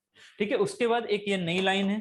ठीक है, ये नई लाइन है क्या, 1/n equal to tau M upon tau Y S. देखो ये थे हमारे क्या, ये थे हमारे उसमें नॉर्मल स्ट्रेसेस में। अगर शियर स्ट्रेसेस की बात करूं तो tau M upon tau Y S. ठीक है, ये क्या हो गया, सिग्मा मतलब टाउ वी, वी को मतलब ए लिख सकते हो, टाउ ए अपॉन टाउ ई। ठीक है, ये क्या है, when twisting moment alone acting for the, अगर यहाँ y है तो क्या लिखा जाएगा, याद रखिएगा हमेशा, अगर यहाँ y है और सोडरबर्ग ने y के ऊपर ही लिखा, सोडरबर्ग ने किसके ऊपर लिखा, यील्ड के, हमेशा याद रखिएगा, सोडरबर्ग ने किसके ऊपर लिया था, ये यील्ड के। ठीक है, सोडरबर्ग ने ये वाली जो चीज डिजाइन की थी, ये किसके ऊपर डिजाइन की थी, यील्ड के। तो यील्डिंग स्ट्रेस है ये, शियर वाली यील्डिंग स्ट्रेस, शियर वाली यील्डिंग, अल्टीमेट नहीं, शियर वाली यील्डिंग स्ट्रेस। ठीक है, तो यहाँ पर ट्विस्टिंग मोमेंट अगर अकेला एक्ट कर रहा है फॉर द डक्टाइल, तो ये इक्वेशन बेटर है यूज करना, शियर स्ट्रेसेस, ठीक है, ना कि बेंडिंग स्ट्रेसेस या सिग्मा। ठीक है, ऐसे बस रूप चेंज हो गया और कुछ नहीं है, स्ट्रेसेस है। ठीक है, ये है हमारा सोडरबर्ग। इसमें एक लाइन और आती है जो जनरली पूछी जाती है, ये वाले question, it gives more safe and conservative design. ठीक है, हमेशा याद रखिए सोडरबर्ग क्या देता है, safe and conservative. Conservative in the sense जिसमें हमारी इकोनॉमी बच सके, कम डायमेंशन में हमें काफी अच्छा आउटपुट मिल सके। ठीक है, दैट इज द कंजर्वेटिव। ठीक, आगे next is the Goodman equation. Goodman equation क्या है, 1/n, यहाँ KAT और KF और, हाँ ये डायरेक्टली इक्वेशन पूछी जाती है। ठीक है, सोडरबर्ग में कौन सी इक्वेशन है और उससे रिलेटेड क्वेश्चन, कि सिग्मा एम दे रखा है, सिग्मा ए दे रखा है, ठीक है, सिग्मा वाई पता है, सिग्मा ई पता है, तो एफओएस पूछ लेते हैं। सोडरबर्ग से निकालना है तो एन अलग आएगा, इससे निकालोगे तो एन अलग आएगा, इससे निकालोगे तो एन अलग आएगा, इससे निकालोगे एन अलग आएगा, क्योंकि चारों रिलेशन अपने अपने अलग अलग हैं और इनमें वैल्यूज क्या हैं, सबकी सेम है। सिग्मा एम उसमें भी सेम तो इसमें भी सेम, बस यहाँ डिफरेंट हो जाती है क्या, जो हमारी डिजाइन कंसिडरेशन है। उसमें वाईटी था, मतलब यील्डिंग लिया था सोडरबर्ग ने, इसने लिया है अल्टीमेट। गुडमैन ने क्या लिया है, अल्टीमेट। अल्टीमेट है तो ब्रिटल मटेरियल ज्यादा फिक्स करेगा इसके लिए, जब यील्डिंग लेते हैं तो डक्टाइल मटेरियल होता है वहां पर, ठीक है, ब्रिटल मटेरियल अल्टीमेट। सो यहाँ पर हम लेके चलेंगे क्या, अल्टीमेट स्ट्रेंथ। यहाँ पर अल्टीमेट स्ट्रेंथ ली जाती है। फॉर्मूला फिर से वही सेम सा बनेगा, ठीक है, गुडमेंस में क्या बनेगा, फिर से वही sigma M upon sigma ultimate. यहाँ पर अल्टीमेट से टूटेगा बस, ये वही हो गया X upon A plus Y upon B equal to 1, X upon A plus Y upon B. ये फिर से क्या है, एक लाइन की तरह बनेगा, अभी मैं आगे दिखाऊंगा उस चीज को, ठीक है। गुडमैन में क्या इक्वेशन आएगी, ये brittle, for brittle this give more safe design. ये गुडमैन किससे रिलेट करता है, ब्रिटल से, जबकि सोडरबर्ग किससे कर रहा है, डक्टाइल से। दोनों चीजें क्लियर हो गई, ठीक है। हाँ ठीक, स्ट्रेस कंसंट्रेशन फैक्टर की बात करेंगे कल, ये केटी और केएफ की बात नेक्स्ट क्लास में होगी। गर्वर्स क्राइटेरिया, गर्वर्स क्राइटेरिया में ये क्राइटेरिया याद रखिएगा, इंपॉर्टेंट होता है। ये है एक पैराबोला, स्क्वायर आ गया ना, स्क्वायर आ जाए तो किसी चीज का, ये y का स्क्वायर है ना, y है ना मेरी सिग्मा एम, याद करो सिग्मा ए क्या थी मेरी x, तो ये फॉर्मूला हो गया x upon A plus y upon B का स्क्वायर इक्वल टू 1, ऐसे कुछ। तो इसका मतलब ये क्या है, पैराबोला। तो इसी को हम क्या बोलते हैं, गर्वर्स पैराबोला, गर्वर्स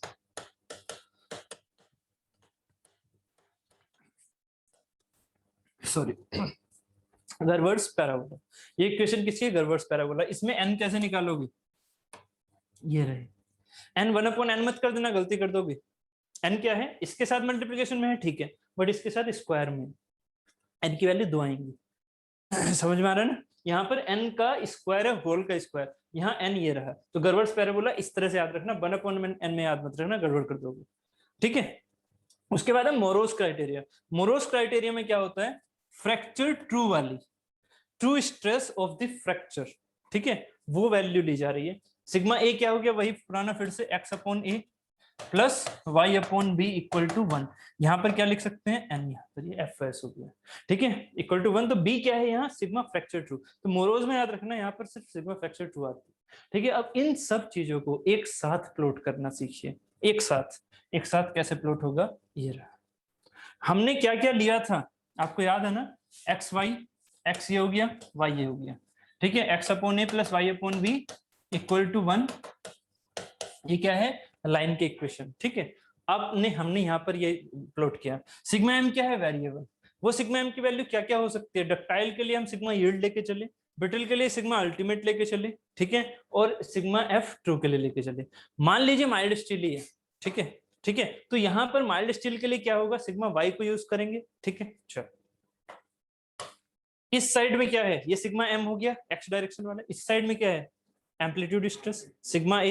एम्पलीट्यूड स्ट्रेस इस साइड में चेंज हो रहा है, यहाँ पर क्या यूज होगा, एंड्योरेंस स्ट्रेंथ, क्योंकि एम्पलीट्यूड से रिलेट कौन सी करती है, फ्लक्चुएटिंग से, सिग्मा ई, और तो कोई नहीं करती, ये तो प्रॉपर्टी है। ये प्रॉपर्टी कौन सी वाली है, एंड्योरेंस वाली, मतलब एम्पलीट्यूड वाली, मतलब फ्लक्चुएशन वाली। तो इसमें सिर्फ और सिर्फ सिग्मा ई आएगी। अब क्या करना है, कुछ नहीं करना, अब सिंपल सेंसेस लेके चलना है, क्या, ये लेके चलो ऐसे, यहां से इस पॉइंट से इस पॉइंट को लाइन के थ्रू मिला दो, ठीक है। इस चीज को क्या बोले हम, इस चीज को क्या बोले, सोडरबर्ग इक्वेशन, या सोडरबर्ग क्राइटेरिया, सोडरबर्ग लाइन, ठीक है। सोडरबर्ग लाइन क्या है, ये इस सोडरबर्ग लाइन के अंदर अंदर जितने भी पॉइंट होंगे ये क्या है, सेफ। समझ रहे हो, सेफ्टी समझ में आती है, कैसे समझाया था अभी, कि अगर मैं यहाँ पर सिग्मा वाई की वैल्यू बढ़ा दूं, ठीक है, मतलब सिग्मा वाई की वैल्यू देखो, जैसे सिग्मा एम, जैसे सिग्मा एम बढ़ रहा है, सिग्मा ए क्या हो रहा है, घट रहा है, तो इस तक हमारा सेफ डिजाइन होता है। अभी समझाया था ना, अगर आप इतने सिग्मा एम पर इतना ज्यादा ए रखोगे, सिग्मा ए मतलब आप 200 पर, अगर आप कितने 50-50 का एम्पलीट्यूड देते हो, 200 स्ट्रेस रखो, 200 स्ट्रेस के आसपास 50-50 का दो, तो क्या हो गया, टूट गया। बट अगर 200 स्ट्रेस पर आप एम्पलीट्यूड कितने का रखो, सिर्फ दो का, ठीक है, तो अभी चांसेस क्या है यहाँ पर, सेफ रहने की।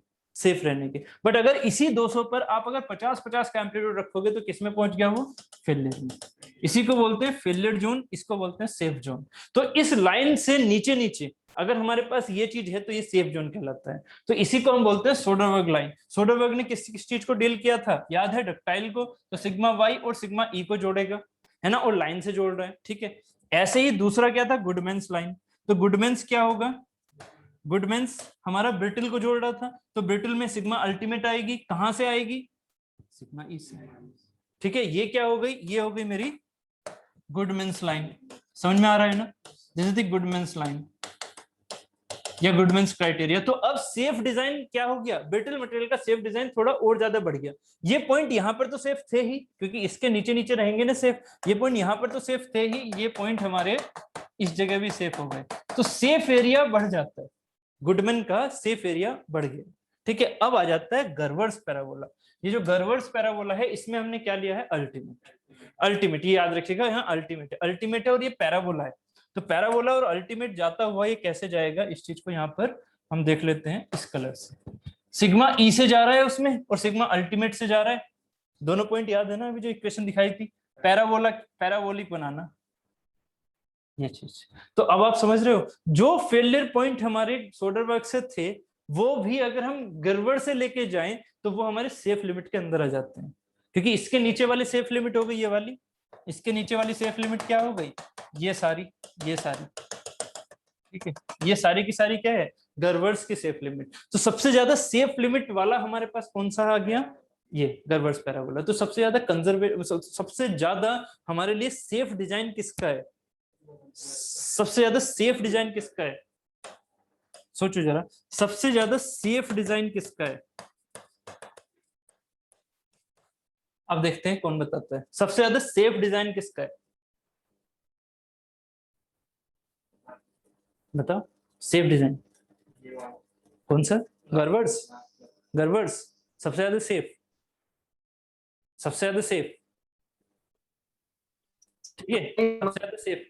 अमिताभ जी नहीं आ रही आवाज, प्लीज लिख दो, ठीक है, सबसे ज्यादा सेफ, ठीक है। सेफ डिजाइन का मीनिंग क्या हुआ, कि जहां पर हमारे पास जो पॉइंट्स हैं वो हमारे फेलियर कंडीशन में ना जाएं। इसका मतलब सबसे ज्यादा सेफ क्या हुआ हमारा, गर्वर। क्यों, क्योंकि गर्वर में हमारे पास जो पॉइंट्स हैं वो ज्यादा हैं। बट अगर मैं सेफ के साथ बस ये और लगा दूं, सेफ के साथ इकोनॉमिक और लगा दूं, अब बताओ कौन सा वाला सबसे ज्यादा सेफ, सबसे ज्यादा सेफ। अब ये जो सेफ वर्ड होता है ना उसमें इकोनॉमिक छुपा रहता है। सेफ प्लस इकोनॉमिक सबसे ज्यादा कौन सा होगा, सबसे ज्यादा सेफ प्लस इकोनॉमिक कौन सा होगा, नाम बताइए प्लीज अमन जी, नाम, सबसे ज्यादा सेफ प्लस इकोनॉमिक कौन सा होगा। दूसरा वाला इन द सेंस, दूसरा वाला नहीं, नाम बता दो ना। This is the Soderberg, this is the Goodman and this is the गर्वर। सबसे ज्यादा सेफ प्लस इकोनॉमिक कौन सा होगा, गुडमैन, गुडमैन, ठीक है। और सबसे ज्यादा सेफ एंड कंजर्वेटिव कौन सा होगा, सबसे ज्यादा सेफ एंड कंजर्वेटिव सोडरबर्ग, ठीक है। वो स्टार्टिंग में भी बोला था, सेफ एंड कंजर्वेटिव कौन सा होगा, सोडरबर्ग, ठीक है। जो हमारे लिए इजी भी हो, इजीली अवेलेबल हो और सबसे ज्यादा सेफ एंड कंजर्वेटिव हो। कंजर्वेटिव मतलब कि इसके सेंस में अगर ये चीज इसमें सेफ है तो वो बॉडी हमेशा सेफ होगी। बट अगर एक चीज सोचिएगा, मैंने इसको सिर्फ सेफ क्यों बोला, सेफ के साथ में कुछ और क्यों नहीं जोड़ा, ये सेफ प्लस इकोनॉमिक हो गया, ये सेफ प्लस कंजर्वेटिव हो गया, ठीक है। समझो इस चीज को।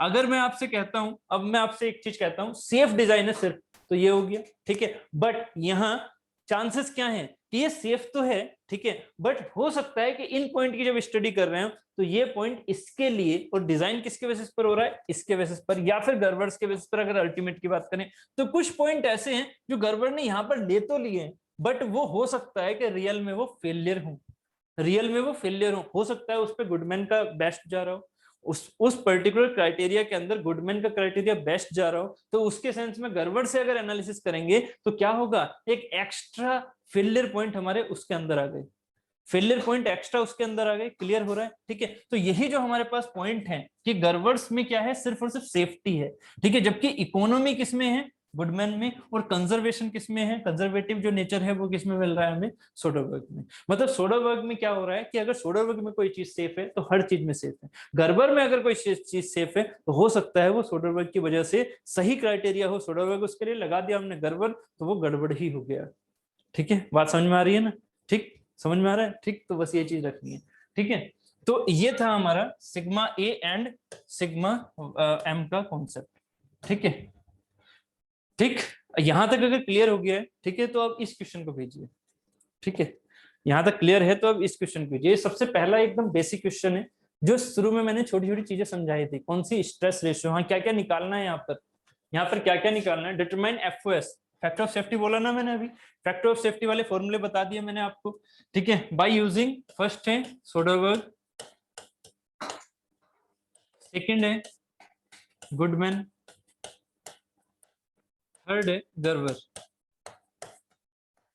एंड फोर्थ आपको निकालना है स्ट्रेस रेशियो, और निकालना है fifth amplitude ratio, amplitude ratio, ये चीजें और निकालिएगा। ठीक है, सारी चीजें यहाँ पर दी हुई है आपको, sigma ultimate, sigma YT, sigma E सब दिया हुआ है, 100 से 300 तक जा रहा है। देखते हैं कौन इसको क्वेश्चन को कर पाता है। आपको दे रहा हूं मैं मैक्सिमम 4 मिनट, पहले इसका फिगर बनाने की कोशिश करो। 100 से 300 क्या है, जो समझ में ना आए तो प्लीज मेरी बातों को सुनते रहना। 100 से 300 क्या है, वेरिएशन, किस चीज का वेरिएशन, स्ट्रेस का, मेगापास्कल है ना स्ट्रेस, कहां से कहां जा रहा है, 100 से 300। तो फिगर जो आप अपने ऐसे बनाते हैं उसमें 300 क्या चीज है, मैक्सिमम, बहुत बढ़िया, और 100 क्या है, ये हर दोनों चीजें क्या है, टेंशन ही तो है भाई। देखो क्रिटिकल सेक्शन है, किसमें होगा, टेंशन में होगा, टेंशन में कहां से कहां जा रही है, 100 से 300। तो एक अपना फ्लक्चुएटिंग ग्राफ बना दो, उसमें 300 ऊपर वाली होगी, 100 नीचे वाली होगी, मतलब 100 से 300 तक स्ट्रेसेस वेरी कर रही है उस पॉइंट पर।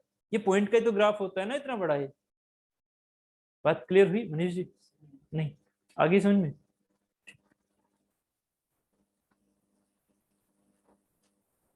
बनाइए फिर फिगर, उसके बाद उसमें सारी चीजें निकालो। यहां तक अगर समझ में आ गया है तो मैं फिगर बना देता हूं यहां तक। ठीक है, उम्मीद है सारी चीजें आप पहले मेरे से पहले करने की कोशिश करो, नहीं समझ में आती है तो मैं बताता रहूंगा। 100 से 300 फिगर कुछ भी हो सकता है, मैं इसको ऐसे लेके चला ऐसे, तो यहाँ पर क्या हुआ, 100 ही हो गई ये वाली, कहां तक गई, 300 तक। ठीक है, अब क्या करना है इस फिगर में, फिगर में क्या निकालना है, एवरेज, सिग्मा एवरेज हो गया ये, या इसे सिग्मा मीन बोल दो। सिग्मा मीन निकाल सकते हो, सिग्मा एम्पलीट्यूड निकालो, ये सिंपल मैथ्स है और कुछ नहीं है। सिग्मा एम्पलीट्यूड निकालो, सिग्मा मीन निकालो, ठीक है, ये वैल्यूज निकालो। उसके बाद सिग्मा आर भी निकाल सकते हो, रेंज सिग्मा आर, है ना, रेंज भी बताना मुझे, मैं रेंज और लिख देता हूँ छठे क्वेश्चन में, रेंज ऑफ स्ट्रेस,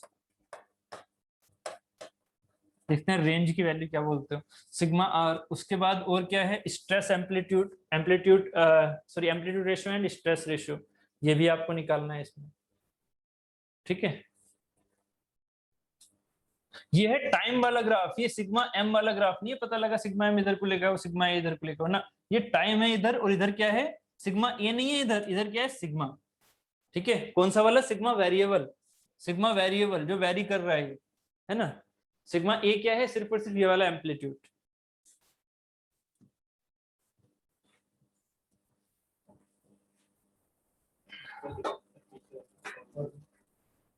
ओके ठीक है, इनके चाहे तो स्क्रीनशॉट ले लो। सोडरबर्ग का है ये, अगर देखो कुछ नहीं दे रखा, KF1 मानोगे सीधा, कुछ नहीं दिया हुआ है तो KF1 फॉर्मूले जल्दी से लिख लीजिए, है ना, नीचे वाले लिखने की जरूरत नहीं है, ये तो शेयर वाला है। ठीक है, आपको इससे मतलब है अभी फिलहाल। एक तो ये हो गया 1/n equal to sigma M upon sigma Y plus sigma A upon sigma E, हो गया। आगे गुडमैन का क्या हो गया, sigma M upon sigma ultimate plus sigma A upon sigma E, same है बस यहाँ अल्टीमेट आ गया। ठीक है, ये X upon A plus Y upon B वाला रिलेशन है सीधा, बस ये थोड़ा सा याद रखना। इसमें क्या है, एक्स अपॉन ए तो सेम है, वाई अपॉन बी भी सेम है, बट वाई अपॉन बी का स्क्वायर है, और साथ में यहाँ एन की मल्टीप्लीकेशन है। ठीक है, अंदर नहीं नहीं, ये अंदर है स्क्वायर में, ये मतलब n भी स्क्वायर के अंदर है। इसमें n कॉमन लेके ऐसे मत कर देना 1/n। ठीक है, दोनों हो गए। ठीक है, करो अब इस क्वेश्चन को।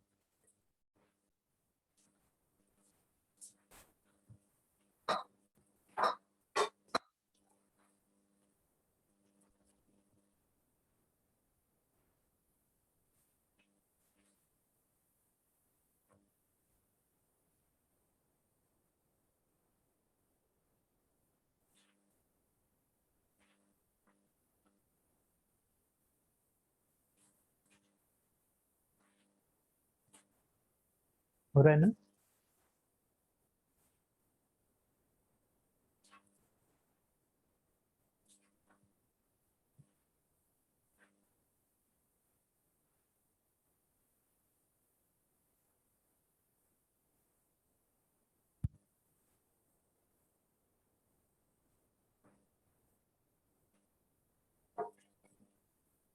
पहले आर निकालना पड़ेगा। सिग्मा आर, सिग्मा आर क्या है? रेंज। ठीक है, रेंज वाला क्वेश्चन है छठा। आपको स्ट्रेस रेशियो निकाल रहे हो पहले, या पहले वो कर रहे हो सोडरबर्ग लगा रहे हो? सोडरबर्ग लगा रहे हो तो उसमें आर की वैल्यू तो कहीं जरूरत ही नहीं है। सोडरबर्ग का रिलेशन देखो क्या है, सिग्मा। सिग्मा मीन कहाँ दे रखा है, निकालो खुद से, फिगर से ही तो निकालोगे ना। सिग्मा मीन कहाँ, बताओ कहाँ दिया हुआ है, अगर दिख रहा था तो। 100 मिनिमम है, एक है मीन और एक है मिनिमम, दोनों अलग चीजें होती हैं। मीन होता है एवरेज और मिनिमम होता है छोटा, तो यहाँ मिनिमम है 100। ठीक है, मीन कहाँ होगा, थोड़ा सा अपना वो लगाओ मैथ्स पुराना वाला, है ना, सिमेट्री लगाओ इसमें, सिमेट्री के हिसाब से निकल जाएगा। ये 300 ऊपर है 100 नीचे, सिमेट्री में कहाँ जाएगा ये?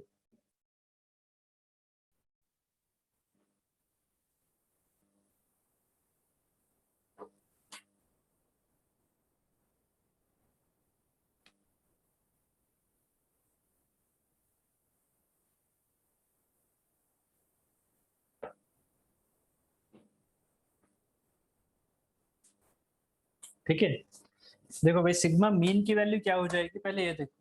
100 से 300 है, तो यार एक बात बताओ, ये सिमेट्रिकल है ना, तो 100 से 300 है, तो यहाँ वाली वैल्यू कितनी होगी? 300 इधर 100 इधर, तो ये वैल्यू कितना होगा भाई? ये 100 यहीं से तो है ना यार, गलती क्यों करते हो? ये 100 यहाँ से, ये 100 300 यहाँ से है, ये वाला है ना, ये 300 है, ये 100 है, तो इनका बीच कहाँ होगा? यहां से इनका बीच कितनी दूरी पर होगा इन दोनों का? यार अगर ये नहीं समझ रहे हो तो फिर बड़ी दिक्कत हो जाएगी भाई। ये ए पॉइंट है जो कि है 100 दूरी पर, दिख रहा है। ये बी पॉइंट है जो कि है 300 दूरी पर। मुझे बताना है सिंपल, ये कुछ नहीं है सोमो या एमडी, कुछ नहीं है ये 100 है, ये 300 है, इनका बीच कहाँ होगा यहाँ से?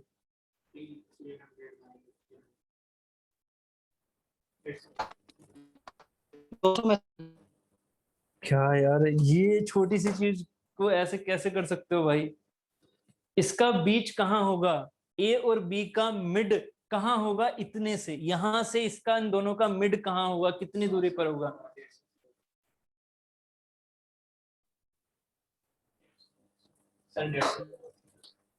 कंफर्म? एवरेज तो निकाल 150 पे होगा इसका मिड, 150 पे तो इसका मिड होगा। अरे एग्जैक्ट वैल्यू है भाई, एग्जैक्ट वैल्यू है ये। तो आपने सही में आज सोचो जरा, इसे सोचो। ये 100 है तो 300 इतना बड़ा दिखा दो, ठीक है, 100 है तो 300 इतना बड़ा दिखा दो, ठीक है। 150 आपने बोला, 150 कितना होगा, कहाँ होगा 150? यहाँ पर, है ना। तो ये क्या, ये सबका दोनों का बीच थोड़ी है, इन दोनों का बीच पूछ रहा हूं मैं, इन दोनों का बीच, इन दोनों का बीच, इन दोनों का मिड पॉइंट कितनी दूरी पर होगा यहाँ से? यहाँ से कितनी दूरी पर होगा? 200। आगे आंसर क्यों भाई? दोनों के बीच में जो पॉइंट होगा वो यहाँ से तो 200 ही होगा, कि 300 ये है सिमेट्री, 100 ये है, तो इन दोनों के बीच में क्या होगा? खुद का 200। है ना। इन 200 का आधा क्या हो गया 100, इन दोनों का आधा क्या हो गया 100, 100 प्लस 100 कितना हो जाएगा 200। साफ दिख भी रहा है, ये तो मैंने कैलकुलेशन कर दी, साफ दिख रहा है 100 ये है 300 ये है, 200 पर ही तो होगा इन दोनों का बीच। ठीक है, ठीक। तो अब ये बताओ मुझे यहाँ पर कितना होगा सिग्मा एम, सिग्मा एम कितना होगा 200, दिख रहा है ना, 100 ये रहा 300 ये रहा, तो सिग्मा एम कितना होगा यहाँ से 200 बस, है ना। तो ये हो गया 200, सिग्मा एम 200 आ गया। ठीक है, सिग्मा ए कितना होगा, अब स्कोर बताओ सिग्मा ए कितना होगा, ये सिग्मा ए, सिग्मा ए यहां से मेजर होता है सिग्मा ए, गलती मत करना, ये वाला पार्ट, ये कितना होगा 500। मैं कहां से कह रहा हूं, यहां से लेके यहां तक ये दूरी कितनी है 300 माइनस करेगा ना तो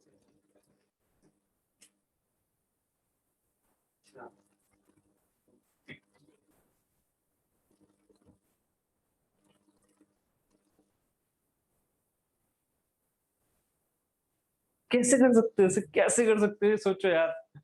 ये आप 300 बोल रहे हो, कहां से, रेफरेंस तो याद करो, यहां से भाई ये 300 है, यहां से ये कितना है अभी तो निकाला, तो ये कितना बचेगा यार, कितना बचेगा 100 बचेगा, इतना कंफ्यूजन भाई, ये कितना बचेगा 100 ही तो बचेगा भाई, कितना कंफ्यूजन कैसे कर लेते हो और कैसे ले आते हो इतना कंफ्यूजन, ये बताओ पहले। ठीक है, ये बचा 100, 50 नहीं 100, क्योंकि 50 होता अगर ये टोटल यहाँ पर 100 होता है, जब भी टोटल कितना है 200, यहाँ से यहाँ तक 100, तो पहले तो वही कह रहा था, फिर कंफ्यूज हो गया अपने आप। ठीक है, ये है 100, सिग्मा ए है 100, तो सिग्मा ए आपके पास 100 आ गया, सिग्मा एम आपके पास कितना आ गया 200 आ गया, बस ये 100 200 पता लग गया, सोल्डरबर्ग में रख दो, एन की वैल्यू आ जाएगी, निकाल के जल्दी से बताइए।